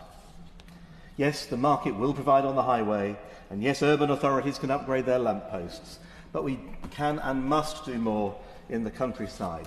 I want to relay some of the reasons why our parish councils didn't take up on our offer. Some parishes just simply assumed there wasn't enough electricity, notwithstanding that we were going to have a survey as part of the offer. The offer was rejected on the basis of hearsay rather than evidence. Some market towns felt that, well, taking a lead locally and installing a charging point was a service, and it's a service that on principle they didn't seek to provide. Others felt that it wasn't going to get used, so why bother? A few cited the lack of mobile coverage in the countryside as an issue, because unless you have the mobile connection, you can't connect to the app, you can't download the code, and the electric charger wouldn't work. That is, of course, notwithstanding that most parish councils and village halls now have Wi-Fi. There were cases where the parish council wanted to learn more, but they couldn't persuade the village hall committee to get on board, and some were just simply unrealistic. That sometimes in the rural areas, there just isn't the oomph in the network to provide the sort of rapid charging that is found at a service station. They rejected on that basis, and therein lies a real case of the excellent being an enemy of the simply satisfactory. And finally, and notably, a number of the most local councillors just didn't want people hanging around the village hall. Look, I was disappointed that there was a pocket full of excuses here, but I tell these disappointing stories because they are part of my real-life experience, and if there is to be a plan to go more on electric cars, we're going to need to have a national strategy that takes some of these concerns into account, because as the SMTT has observed to me, just making the plan is worthless unless the market participants can look beyond defeatism and prejudice. Having a plan is one thing, delivering it is another. And only when we get all the leadership across the whole of the public sector, and that includes some of our 9,000 parish councils as well as principal authorities, will we get universal, not just urban-based coverage. So, I'd like to move on. It's important to make progress quickly, because unless we start to address some of these headwinds, we will never get progress. The report, I was pleased to see, makes it clear that home-based charging is nearly always cheaper, but home-based charging is just one of the costs. It's become clear to me, especially since February when the report was written, that if you leave the energy costs per mile to one side, the total cost of EVs is now rising fast and is making the internal combustion engine even more competitive once again. So although electric cars are now subsidised by manufacturers, as Lord Woodley said, the upfront purchase costs are still more expensive, especially when taking into account the interest payments, which aren't the same as when interest rates were 0.5%. Insurance costs, a function of providing a like-for-like replacement, plus some astonishingly risk-averse repair quotations for the minor prang in the car park that see write-offs, are now driving premiums to eye-watering levels. Depreciation is ruinous, and it's destabilised the motor trade, who have been trying to catch a falling knife on the impaired value of their stock. The private motorist, as we have heard this afternoon, is at a serious disadvantage to the corporate purchaser. No tax incentives or opportunities for salary sacrifice and other things. And of course, battery range isn't what it was thought of. My noble friend has made that point so clearly. I won't dwell further on the 20% versus 5%, but it is discriminating against people who live in flats and who don't have the long gravel drive or large diesel 4x4 to fall back on. And now we hear from the SMTT that the fiscal drag is bringing electric cars into the luxury supercharged tax rate, another £500 a year. I mean, who would buy a car with such a car with their own money? Because the fiscal and costs over and above the mileage cost are running away. And now we hear, and it's been mooted, and I can understand why Lord Whitty mentioned it, because it is a truth we're going to have to grip, that not only is the total cost of ownership of electric versus combustion now becoming much more significant, But if we then ended up with road pricing, it will be the nail in the coffin, because it would dramatically increase the cost of running an electric car. Now, I'm not going to dwell any much further on the increasing proportion of electric vehicles against internal combustion engines on sales, but the policy is destabilising UK motor dealers and undermining the European and domestic manufacturers by encouraging a flood of Chinese imports of uncertain quality and with concerns over embedded IT. Look, this particular well-intentioned regulation is now undermining our economic stability and electronic security, delegating production and wealth creation to parts of the world with lower environmental standards. And given the importance of cars to the global economy, we just can't ignore this global context. We must approach EVs and our policies as part of economic security, which in turn is part of our national security. My Lords, would you mind just giving way for a minute, please? My Lords, the clock was wrong. The Noble Lord has not taken over 15 minutes. I should just explain there's been a bit of chuntering to them. Well, thank you, Lord Hunt. I noticed I came in at 8 minutes, so I do think I have some more time to come, but there we are. Oh. There goes the bell. Okay, we'll move on. Thank you.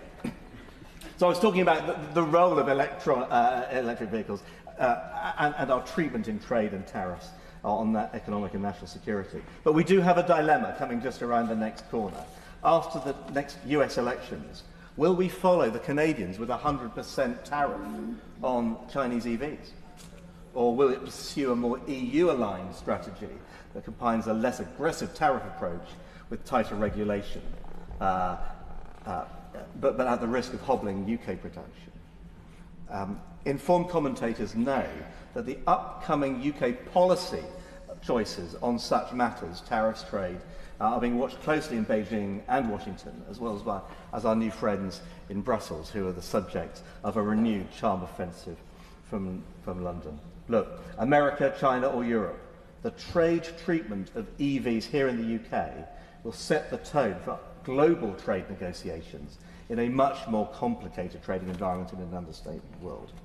One thing is for sure, though, if we side with our allies on protectionist tariffs, it will drive up the costs of UK electric vehicles still further, which will increasingly aggravate the move to going electric. But if we side with China, it could kill off our industry anyway and leave us reliant on imports forever. These are big dilemmas. My Lords, there is nothing more democratic than the freedom to get about. Now, the report has made an important contribution to this important market at a single point in time. But it's a fast-moving target. I wish you well, Lord Hunt, in navigating this complex macroeconomic, security and environmental situation. My view is that the fiscal approach, our environmental regulations and government policy targets need to be urgently tweaked, not done away with, but tweaked, to ensure that customer preference for electric vehicles is maintained, not further undermined, and our economy damaged. This is not a market that can afford to go into reverse. But unless there is a change in tone, gears will continue to grind. Let's hope the engine doesn't seize up completely. My Lords, I want to start by congratulating my noble friend Baroness Parmenter and the members of the committee on an excellent comprehensive report. This has been a very important debate because it's about our future, the future of our planet and the future of our health. Because, as the report says, transport is our highest emitting sector, with passenger cars responsible for the majority of those emissions. So it's a pity that we've had to wait nearly 10 months since the report was published to have this report debated in the House. Although the consensus represented in the report hasn't substantially changed, there have been some significant fluctuations within the industry and in sale levels, as several noble lords have pointed out. And the automotive industry has certainly experienced increasing frustration that the ZEV mandate, which I would regard as the stick, hasn't been matched by sufficient carrots to encourage take-up of EVs by both private individuals and companies in the public sector. Sales have been, quite frankly, flagging. The SMMT has pointed out that since the previous government's change of policy, which I will refer to later, private new car demand has declined by almost a fifth. And this is despite the visible proof that EVs are lovely cars. I know, I have my second one. So I declare what I would regard as a keen interest. They are quiet, clean, smooth, have wonderful acceleration. And once you've had one, it would be very difficult to go back. Diesel and petrol cars are, my lords, noisy, clunky, and very smelly, even the modern ones. So why the problems with EV sales? And many noble lords have tackled these issues. Fundamental, I believe, is the lack of consumer confidence. And the committee emphasised that the government needs to do much more to stimulate and encourage consumer confidence. There's been a serious and mounting problems. The previous government, following the Uxbridge by-election, decided it wasn't just the motorist friend, but it was the unreformed motorist friend, scorning lower speed limits, traffic calming measures, as well as championing the old internal combustion engine. And hence we had the change of date from 2030 to 2035 for the end of internal combustion engine sales. And that fundamentally undermined the ZEV mandate, as the two dates no longer matched and the buyers felt no sense of urgency. Alongside this, there was a sustained media campaign. My noble friend Baroness Parmenter referred to it as a blatant campaign, and I would agree with her. It was largely, but not exclusively, in the right-wing press, and there were degrees of misinformation and anti-EV stories that built up on a weekly basis. I'll give you one example. The Luton Airport fire in the multi-storey car park, which was initially and wrongly reported to have taken place in an electric vehicle, but did actually take place in a diesel vehicle. But that misreporting got repeated on a regular basis. And as noble lords have said, EVs are not more likely to catch fire and actually are rather less likely to catch fire than internal combustion vehicles. But there has been a knock-on impact on insurance premiums, and the noble lady Baroness Young referred also to what are basically fairy stories peddled about battery life. I sold a 7-year-old BMW and a very early EV. There had been no discernible deterioration in the battery and its range in those years, over hundreds of thousands of miles travelled. What should have happened, of course, in response to all this misinformation was a formal, coordinated campaign led by the previous government, along with the auto industry, and along with the fire authorities and the health authorities, to rebut misinformation, to lead with positive stories, and to provide a database of reliable information for potential buyers. We needed government leadership, and I want to ask the noble Lord Minister, will we get that leadership now? Will we get that coordinated campaign It's very much a case of better late than never. We also need the government to lead by example with the transformation of the government car fleet. The committee made recommendations on it. The original government response to those recommendations simply noted that. What we need is a totally EV or hydrogen government car fleet in the very near future. 2025, end of 2025, I would give the noble lord that length of time for that transformation, and it should be possible by then.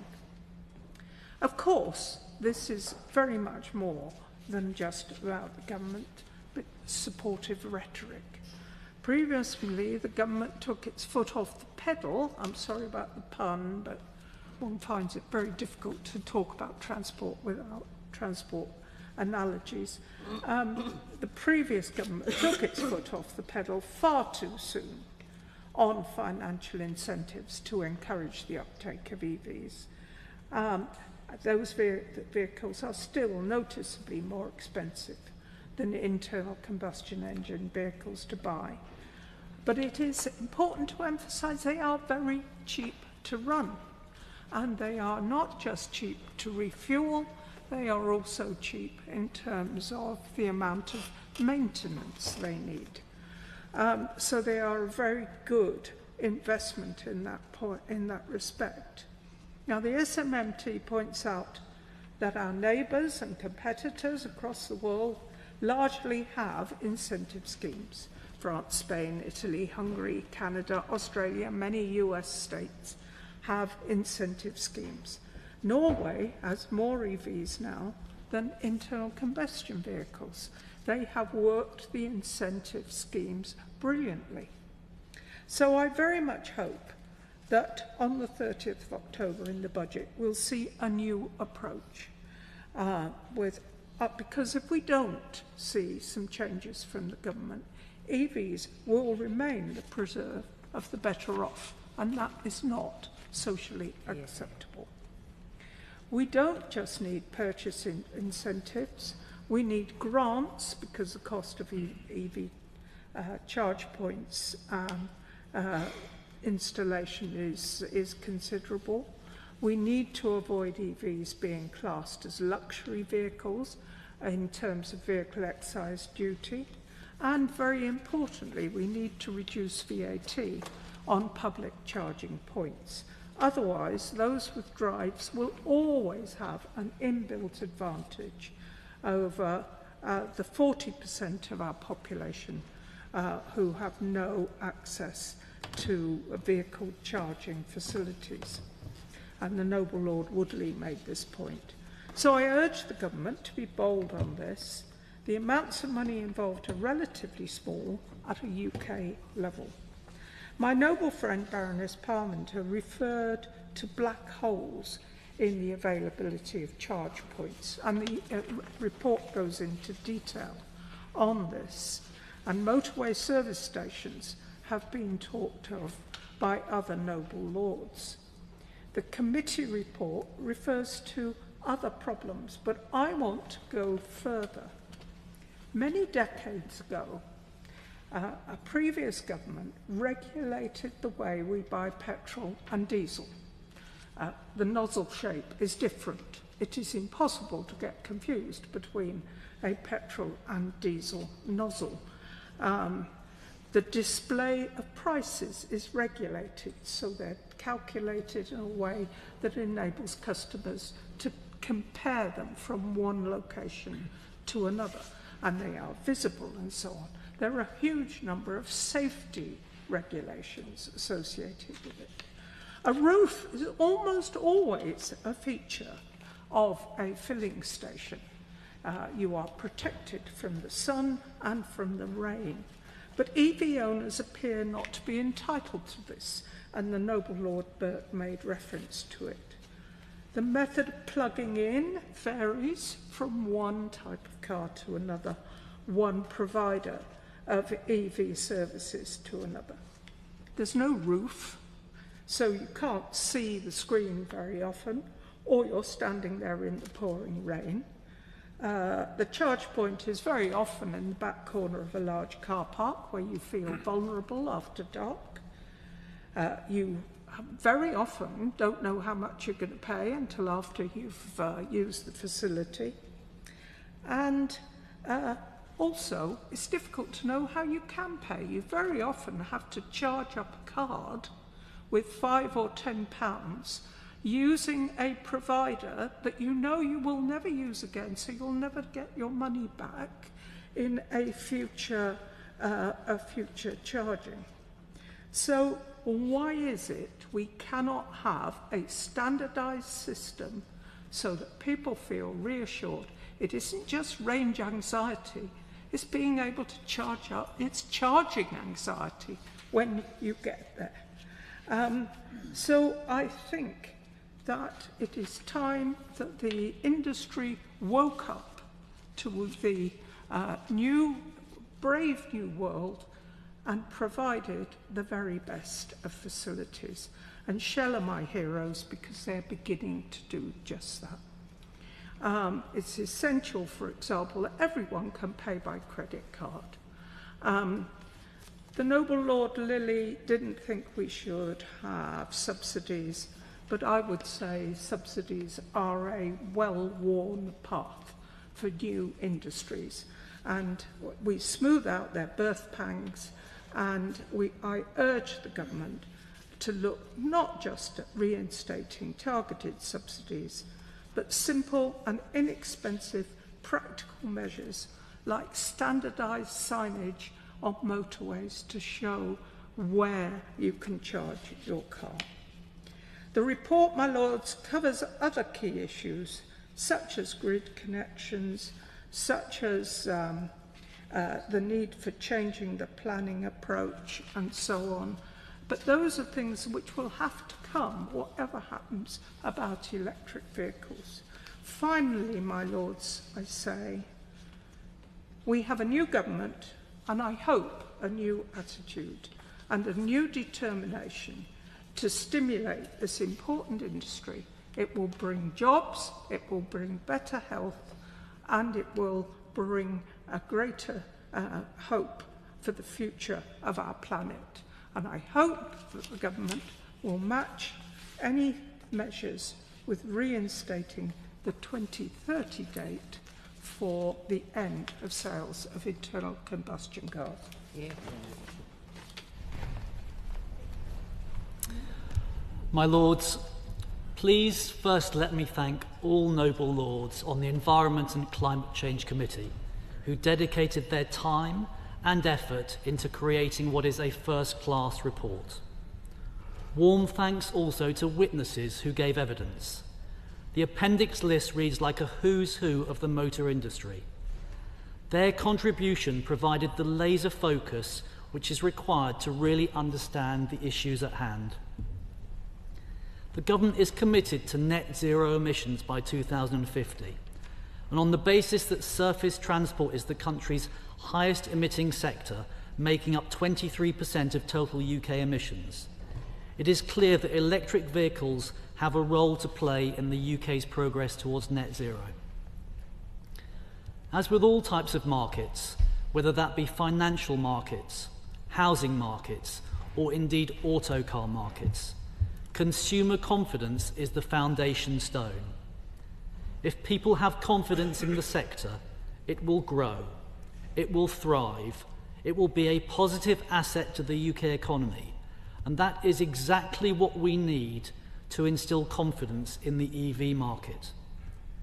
We are asking people to change the habit of a lifetime, and habits can be very difficult to change without the right amount of support and messaging. The importance of clear communication to consumers on the use of EVs should not be underestimated. As the government continues its work in this area, they must work with and consult the automotive industry to ensure they are taking a practical and workable approach to these targets. Automotive companies understand the problems. They know consumer buying patterns. We will not succeed if we do not embrace a partnership with them. It is in both our interests and theirs to make this work. And that is exactly what we did with our plan for drivers policy and our work with the industry. May I ask the Noble Lord the Minister to tell the House which motor industry representatives they have recently consulted, in particular about strategic approach and messaging changes, and what were the outcomes of those consultations. Whilst it is easy to highlight the benefits of EVs, the fact remains that new models are expensive relative to their petrol and diesel counterparts. And that is why we introduced the Advanced Manufacturing Plan and Battery Strategy. We work closely with investors, local authorities, businesses, trade associations and industry experts. Our goal must be to ensure that the UK continues to lead in the development and deployment of clean and digital manufacturing technologies. If we show we are committed to the longer-term success of the sector, we will create a circular economy. We will support market-led investment in innovation, research and development. We will build our own UK supply chain resilience, create thousands of new jobs, and this, my lords, will reduce costs. It will remove barriers to boost competitiveness and guarantee investment from international investors in the sector. We injected £1.5 billion in funding via government grants to support the growth of the early electric car market, which proved vital in supporting the industry in its nascent days. We were well on track to put a new electric vehicle within the reach of many people, and by doing so advance towards our net zero target. We worked closely with stakeholders to understand the potential barriers to the uptake of used electric vehicles, and we developed the global technical regulation on EV batteries to set minimum durability and lifespan standards in the hope that this would instill confidence in the second-hand market to drive adoption.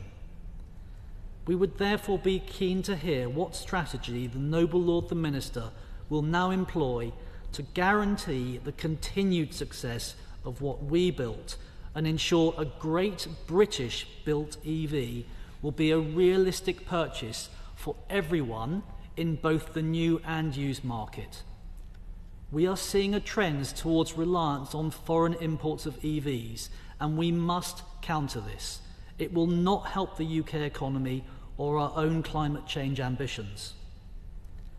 I should also ask the Noble Lord the Minister what assessment they have made of the impact of their changes to electric vehicle policy on consumer costs. Will their policy drive up bills for hard-working families? My Lords, messaging and purchasing are no use if we do not have the infrastructure in place to put the wheels in motion. EV drivers must be confident they can enjoy stress-free journeys. Between March 2023 and March 2024, we oversaw a 47% increase in the number of public charge points available in the UK.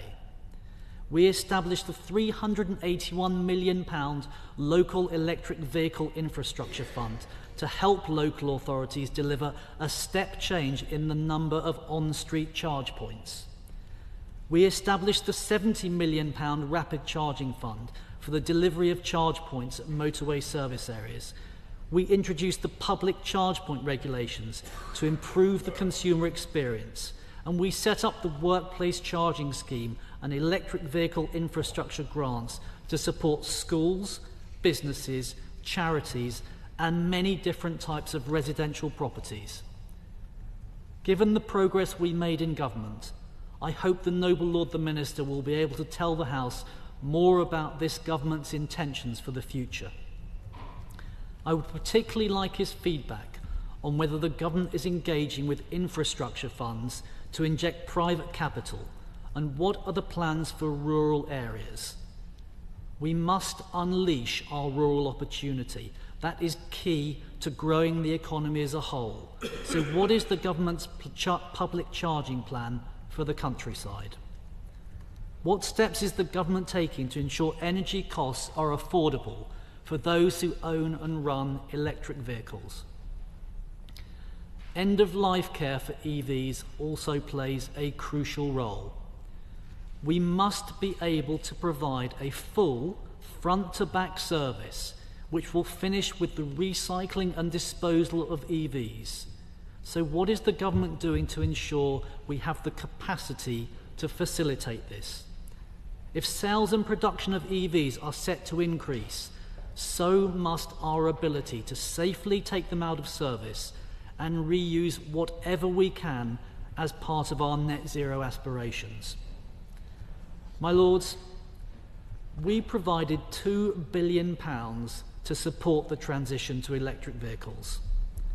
That funding focused on reducing barriers to the adoption of EVs, including offsetting their higher upfront cost and accelerating the rollout of charge point infrastructure.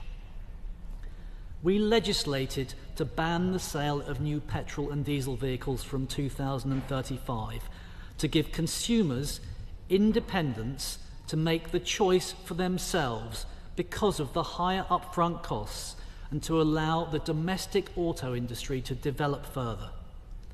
We introduced the public charge point regulations, which made sure that everyone could locate public charge points to suit their needs, compare the prices between those charge points, and enjoy ease of payment in the confidence that the points would be in good order. The government is planning to bring forward the ban of new fossil-fueled cars to 2030. So how will they guarantee that they can bring down the price of EVs to an affordable level? And why are they moving away from the 2035 deadline, which mirrors the EU? A 2035 deadline will allow the UK industry to be far more advanced in the production of electric vehicles and will, as a result, provide a greater benefit to the UK economy and the consumer. Decarbonising the grid will incur material investment costs, so any reduction in the cost of electricity is unlikely to be seen in the short term. To be clear, net zero and the move to EVs has a role to play in progress towards our targets, but is it realistic for 2030? My Lords, we on these benches will always put the British people first. If the cost of the government's new target is shown to drive up the cost of buying and running electric vehicles, will the government do the right thing, reconsider their approach, and put hard-working consumers front of mind? My Lords, it's a great pleasure for me to respond to what I think has been an excellent debate, and I particularly thank the noble Baroness Parmenter for her opening speech, and also to the many members of the Select Committee and other noble lords who have spoken today. And I very much agree with the noble Baroness Lady Randerson and the noble Earl Lord Effingham in their tribute to the noble Baroness. I also say I thought her opening speech without notes was a remarkable effort, which really set the tone of the debate. Now, my Lords, she obviously outlined the main themes in the Select Committee report, and clearly this has been built upon in the debate. She spoke of this being a critical challenge for the government and of the need for the government to take a lead. Her committee said the transition to electric vehicles was essential if the UK is to meet its zero emissions target by 2050. And her report said that they could provide dramatic reductions in emissions in addition to improved air quality, but again that concerted government action is required. And we've heard tonight in the debate a number of the key measures that noble lords, I think there's a pretty broad consensus about the things that need to happen, including the issue of upfront costs, the issue of charging infrastructure and affordability, also including issues around the grid and planning regulations, the issue of VAT and vehicle exercise duty, of course, which was raised too, which I'm afraid I'm going to completely duck and say is a Treasury matter, though I have noted the comments of noble lords on it. The committee and Lord Burt raised the fact that to ensure the transition to EVs, it was necessary to decarbonise the electricity used for charging. The report, the noble Lord Lucas, the Earl of Leicester and Lord Grantchester also said we needed to review urgently progress in relation to EV and battery recycling facilities. And I think this is a really important matter which a number of noble lords have really raised. The committee and Baroness Randerson, consumer confidence is critical to secure a successful transition, and that the government needed to do more to convey a positive vision of EVs and to counter misinformation about the technology. Of course, there are many other things in the Select Committee report as well. I was very interested in the Noble Earl's comments about what he thought the government should be doing, and let me readily acknowledge that he did go through a list of actions taken by the last government, which I also readily acknowledge. But I do think that he rather glossed over what the Select Committee had to say when it was particularly critical of the September 2023 speech by the former Prime Minister, Rishi Sunak, in which he pushed back the petrol and diesel phase-out date from 2030 to 2035. Now, the Noble Earl did have a go at defending that and, in fact, presenting it as a positive asset in terms of consumer choice. But I think, and the evidence is here in this debate today, that it had a dampening effect on industry and consumer confidence. And it is, I think, a reflection that Mr. Sunak told the public that achieving net zero is going to be hard. He had emphasised the costs while failing to stress the benefits of EVs. And so, my lords, I do think that coming back to the issue of growing confidence, this is clearly a role I believe government has to take, and it's one that we do readily accept. Of course, my lords, there was a very interesting discussion about costs and subsidy. The noble Lord Liddy was articulate as ever in relation to that matter, and he has a debate in a week's time looking at the whole relationship, I think, between what we seek to do in terms of energy, net zero, and the cost of it. And, of course, his speech in King's Speech actually reflected his views on that as well. And the noble Lord Lucas also raised the issue of costs. And, of course, costs, subsidies are involved.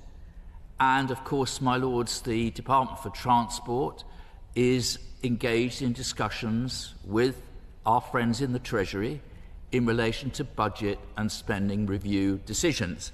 And I do recognise that noble lords have asked me to give precise dates about when announcements are going to be made and how policies are going to be taken forward. And, my lords, the fact is I can't say, because many of these are bound up in the current spending discussions. What I can do is say I've noted, and the Department for Transport will note, the issues that have been raised today, and they will, of course, be considered by the Department in taking these matters forward. I would also say that, of course, there are costs and subsidies involved. Equally, my noble friend Baroness Young made it, I think, very, very important point that the cost of not taking action also has to be taken into account in terms of the impact of climate change, which, as the noble Baroness Lady Jones said, is not some distant threat, but is with us now, and we are seeing the consequences. I also agreed with the noble Baroness on the question of decarbonising our energy network. It's why it's one of the 5 key missions of the government. And I know noble lords have asked me to set out how we're going to get there, first to Clean Power 2030 and then to net zero. I would say that we have asked NESO, the new body, to actually provide us advice on the precise path to 2030, but I accept that Baroness Jones, what she also said is about the need for a coherent approach across government. And in a sense, the fact I am here at the dispatch box responding to this issue, I hope is a reflection of that. But of course, I acknowledge, as my noble friend Lord Whitty said, that policy lead for electric vehicles does rest with the Department for Transport. So, my lords, I was disappointed in that the noble Baroness Lady Parmenter said that this government had not made sufficient progress since the election. My lords, it has not been for want of lack of energy and emphasis and importance. Of course, it's very, very important. But as I said again, so much of this is tied in to spending review and budgetary issues. It's difficult for me to give the kind of responses she seeks. But I can say that in terms of the government, we see this as being a very, very important policy area. And we look forward to making a series of announcements in the next few months when we are clearer about the financial situation and the other issues that we need to take forward. My lords, let me then come to the manifesto commitment, because it's very clear. We said we would support the transition to electric vehicles by accelerating the rollout of charge points, giving certainty to manufacturers by restoring the phase-out date of 2030 for new cars with internal combustion engines. And I would say to the noble lord that, of course, we are in active engagement with the industry on these matters, and also supporting buyers of second-hand electric cars by standardising the information supplied on the condition of batteries. And my lords, just to say to my noble friend Lord Grantchester that this is our firm intention to phase out the sale of new cars solely powered by internal combustion engines by 2030, and all new cars and vans will need to be zero emission by 2035. My lords, and to my noble friend the Baroness Young and to the noble Lord Burt, we do believe it's doable, and my lords, we're not being spooked by the adverse comment that occasionally we see in the media in respect of these matters. My lords, then can I come to the zero-emission vehicle mandate? Noble lords will know this increases from 22% this year to 80% in 2030. Vans rise from 10% this year to 70% in 2030. I would just say, and as the noble Earl Lord Evington raised, following extensive consultation with vehicle manufacturers, a number of flexibilities were built into the ZEV mandate, which vehicle manufacturers can use to be compliant with the legislation. These include reducing CO2 of non-ZEVs to an additional ZEV credits, borrowing from future years, and trading with other manufacturers. And we do think the targets, my lords, are within reach. But we then come to the matter of cost, which of course is raised by the noble Baroness, many other noble lords, including the noble Earl Lord Effingham. So, my lords, it is just worth, I know that I'm just looking at the sort of media reporting there has been about electric vehicles in the last few months.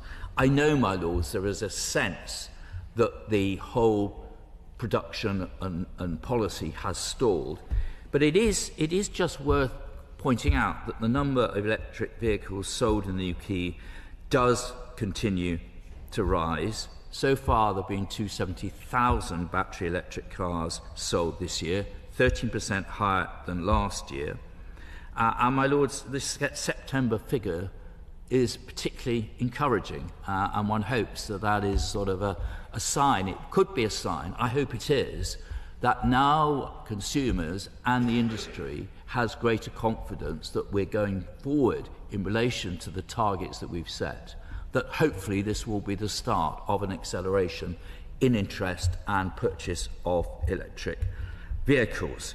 My Lords, in relation to the used car market, there is some evidence that cars are now similar in price to their petrol and diesel equivalents, which obviously does provide a more affordable route for drivers to purchase an EVs. But nonetheless, I accept that cost is a key barrier to EV uptake. And my Lords, we do know that in the end, everyone should benefit from the transition to EVs and the cheaper running costs that can occur. But the government is going to continue to review demand incentives to make sure we strike the right balance between value for money to the taxpayer and support for the transition to electric vehicles. So this is very much work in progress.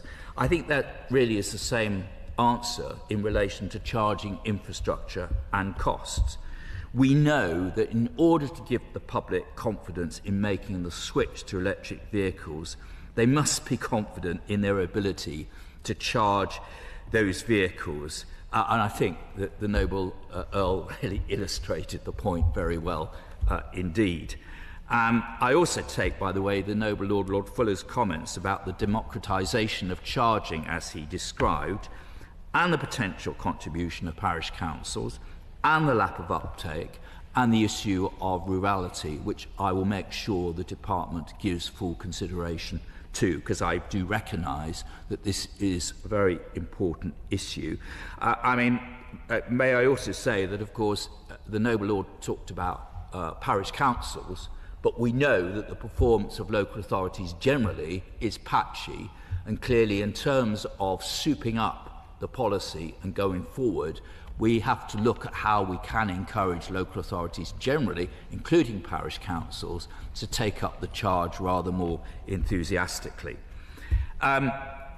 Obviously, charging at home works for many, many people. One of the benefits of the election was campaigning and knocking on doors and actually talking to people who actually had home chargers. And my perception was that people who have them are very happy with them. But clearly it can't be for everyone. Noble Lords have raised a number of issues in relation to problems for those people who do not have access, also the issue of renters. And my Lords, we clearly need to reflect on what it is we can do to improve the situation. Public charging provision has increased, and my Lords, I think a 42% increase since last year, and the Noble Earl, I think, referred to that as well. And clearly we need to see what we can do to encourage ever more increase in the charge point provision.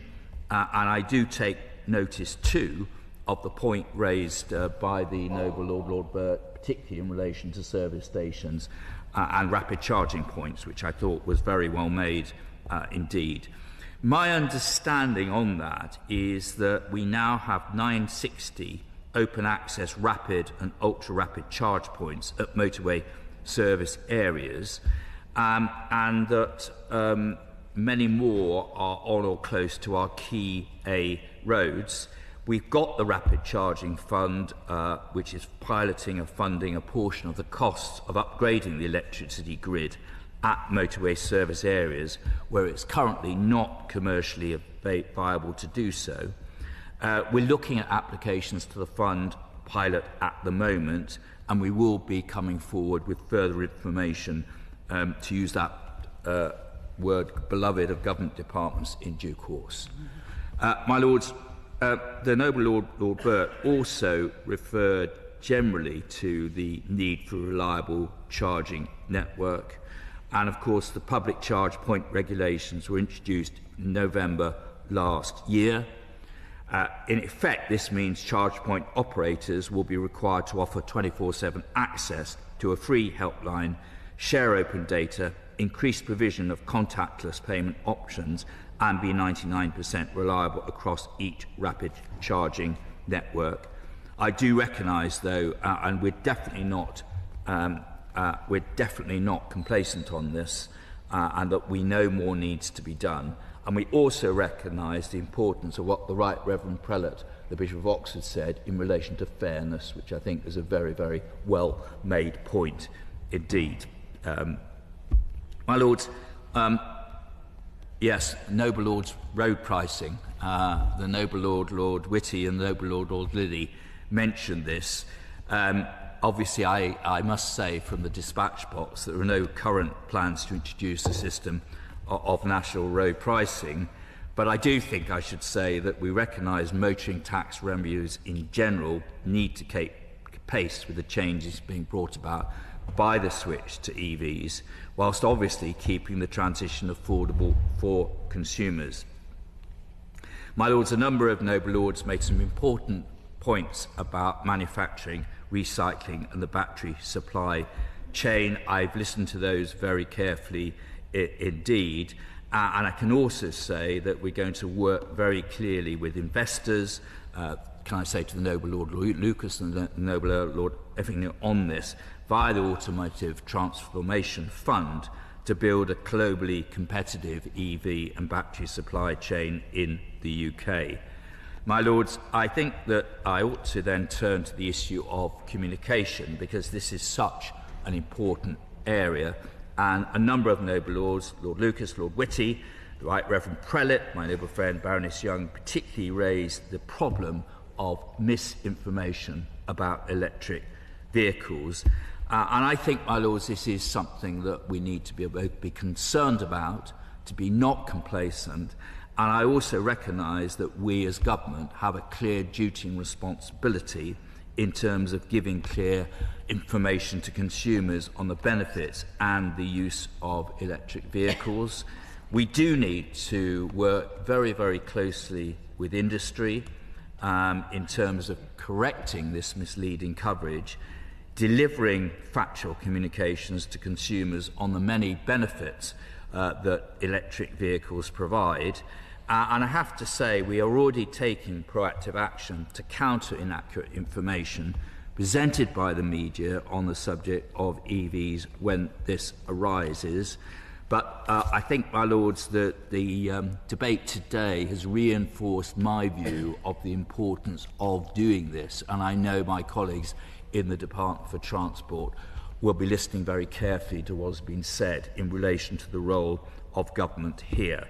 My Lords, if I can just summarise in terms of the government's view, my Lords, we really welcome this report. I know that it was published in February and here we are in October, but nonetheless, I think I can reassure members of the Select Committee that the report has and is informing the government's policy now about the way we need to go forward.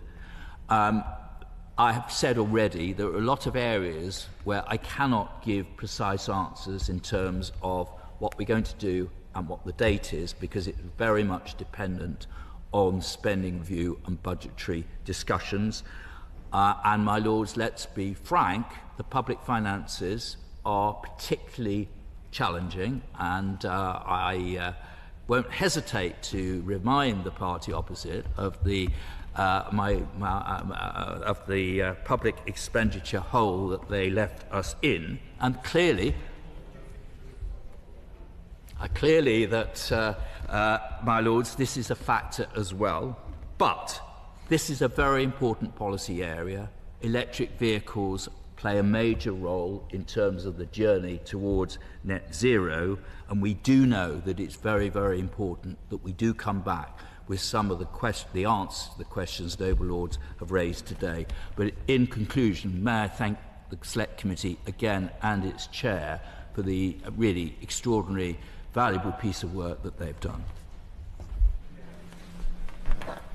My Lords, can I very briefly thank the Minister for putting on record how important this policy area is to the government, for confirming that they accept their responsibility to grow confidence in this market, and to say that they have heard the calls from around this House on the issues of the costs and subsidies which will be necessary if we're going to grow this market. The budget is upcoming very soon.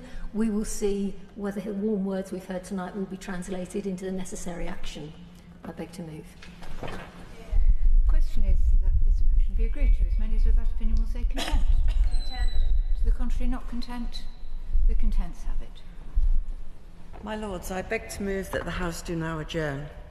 That the House do now adjourn.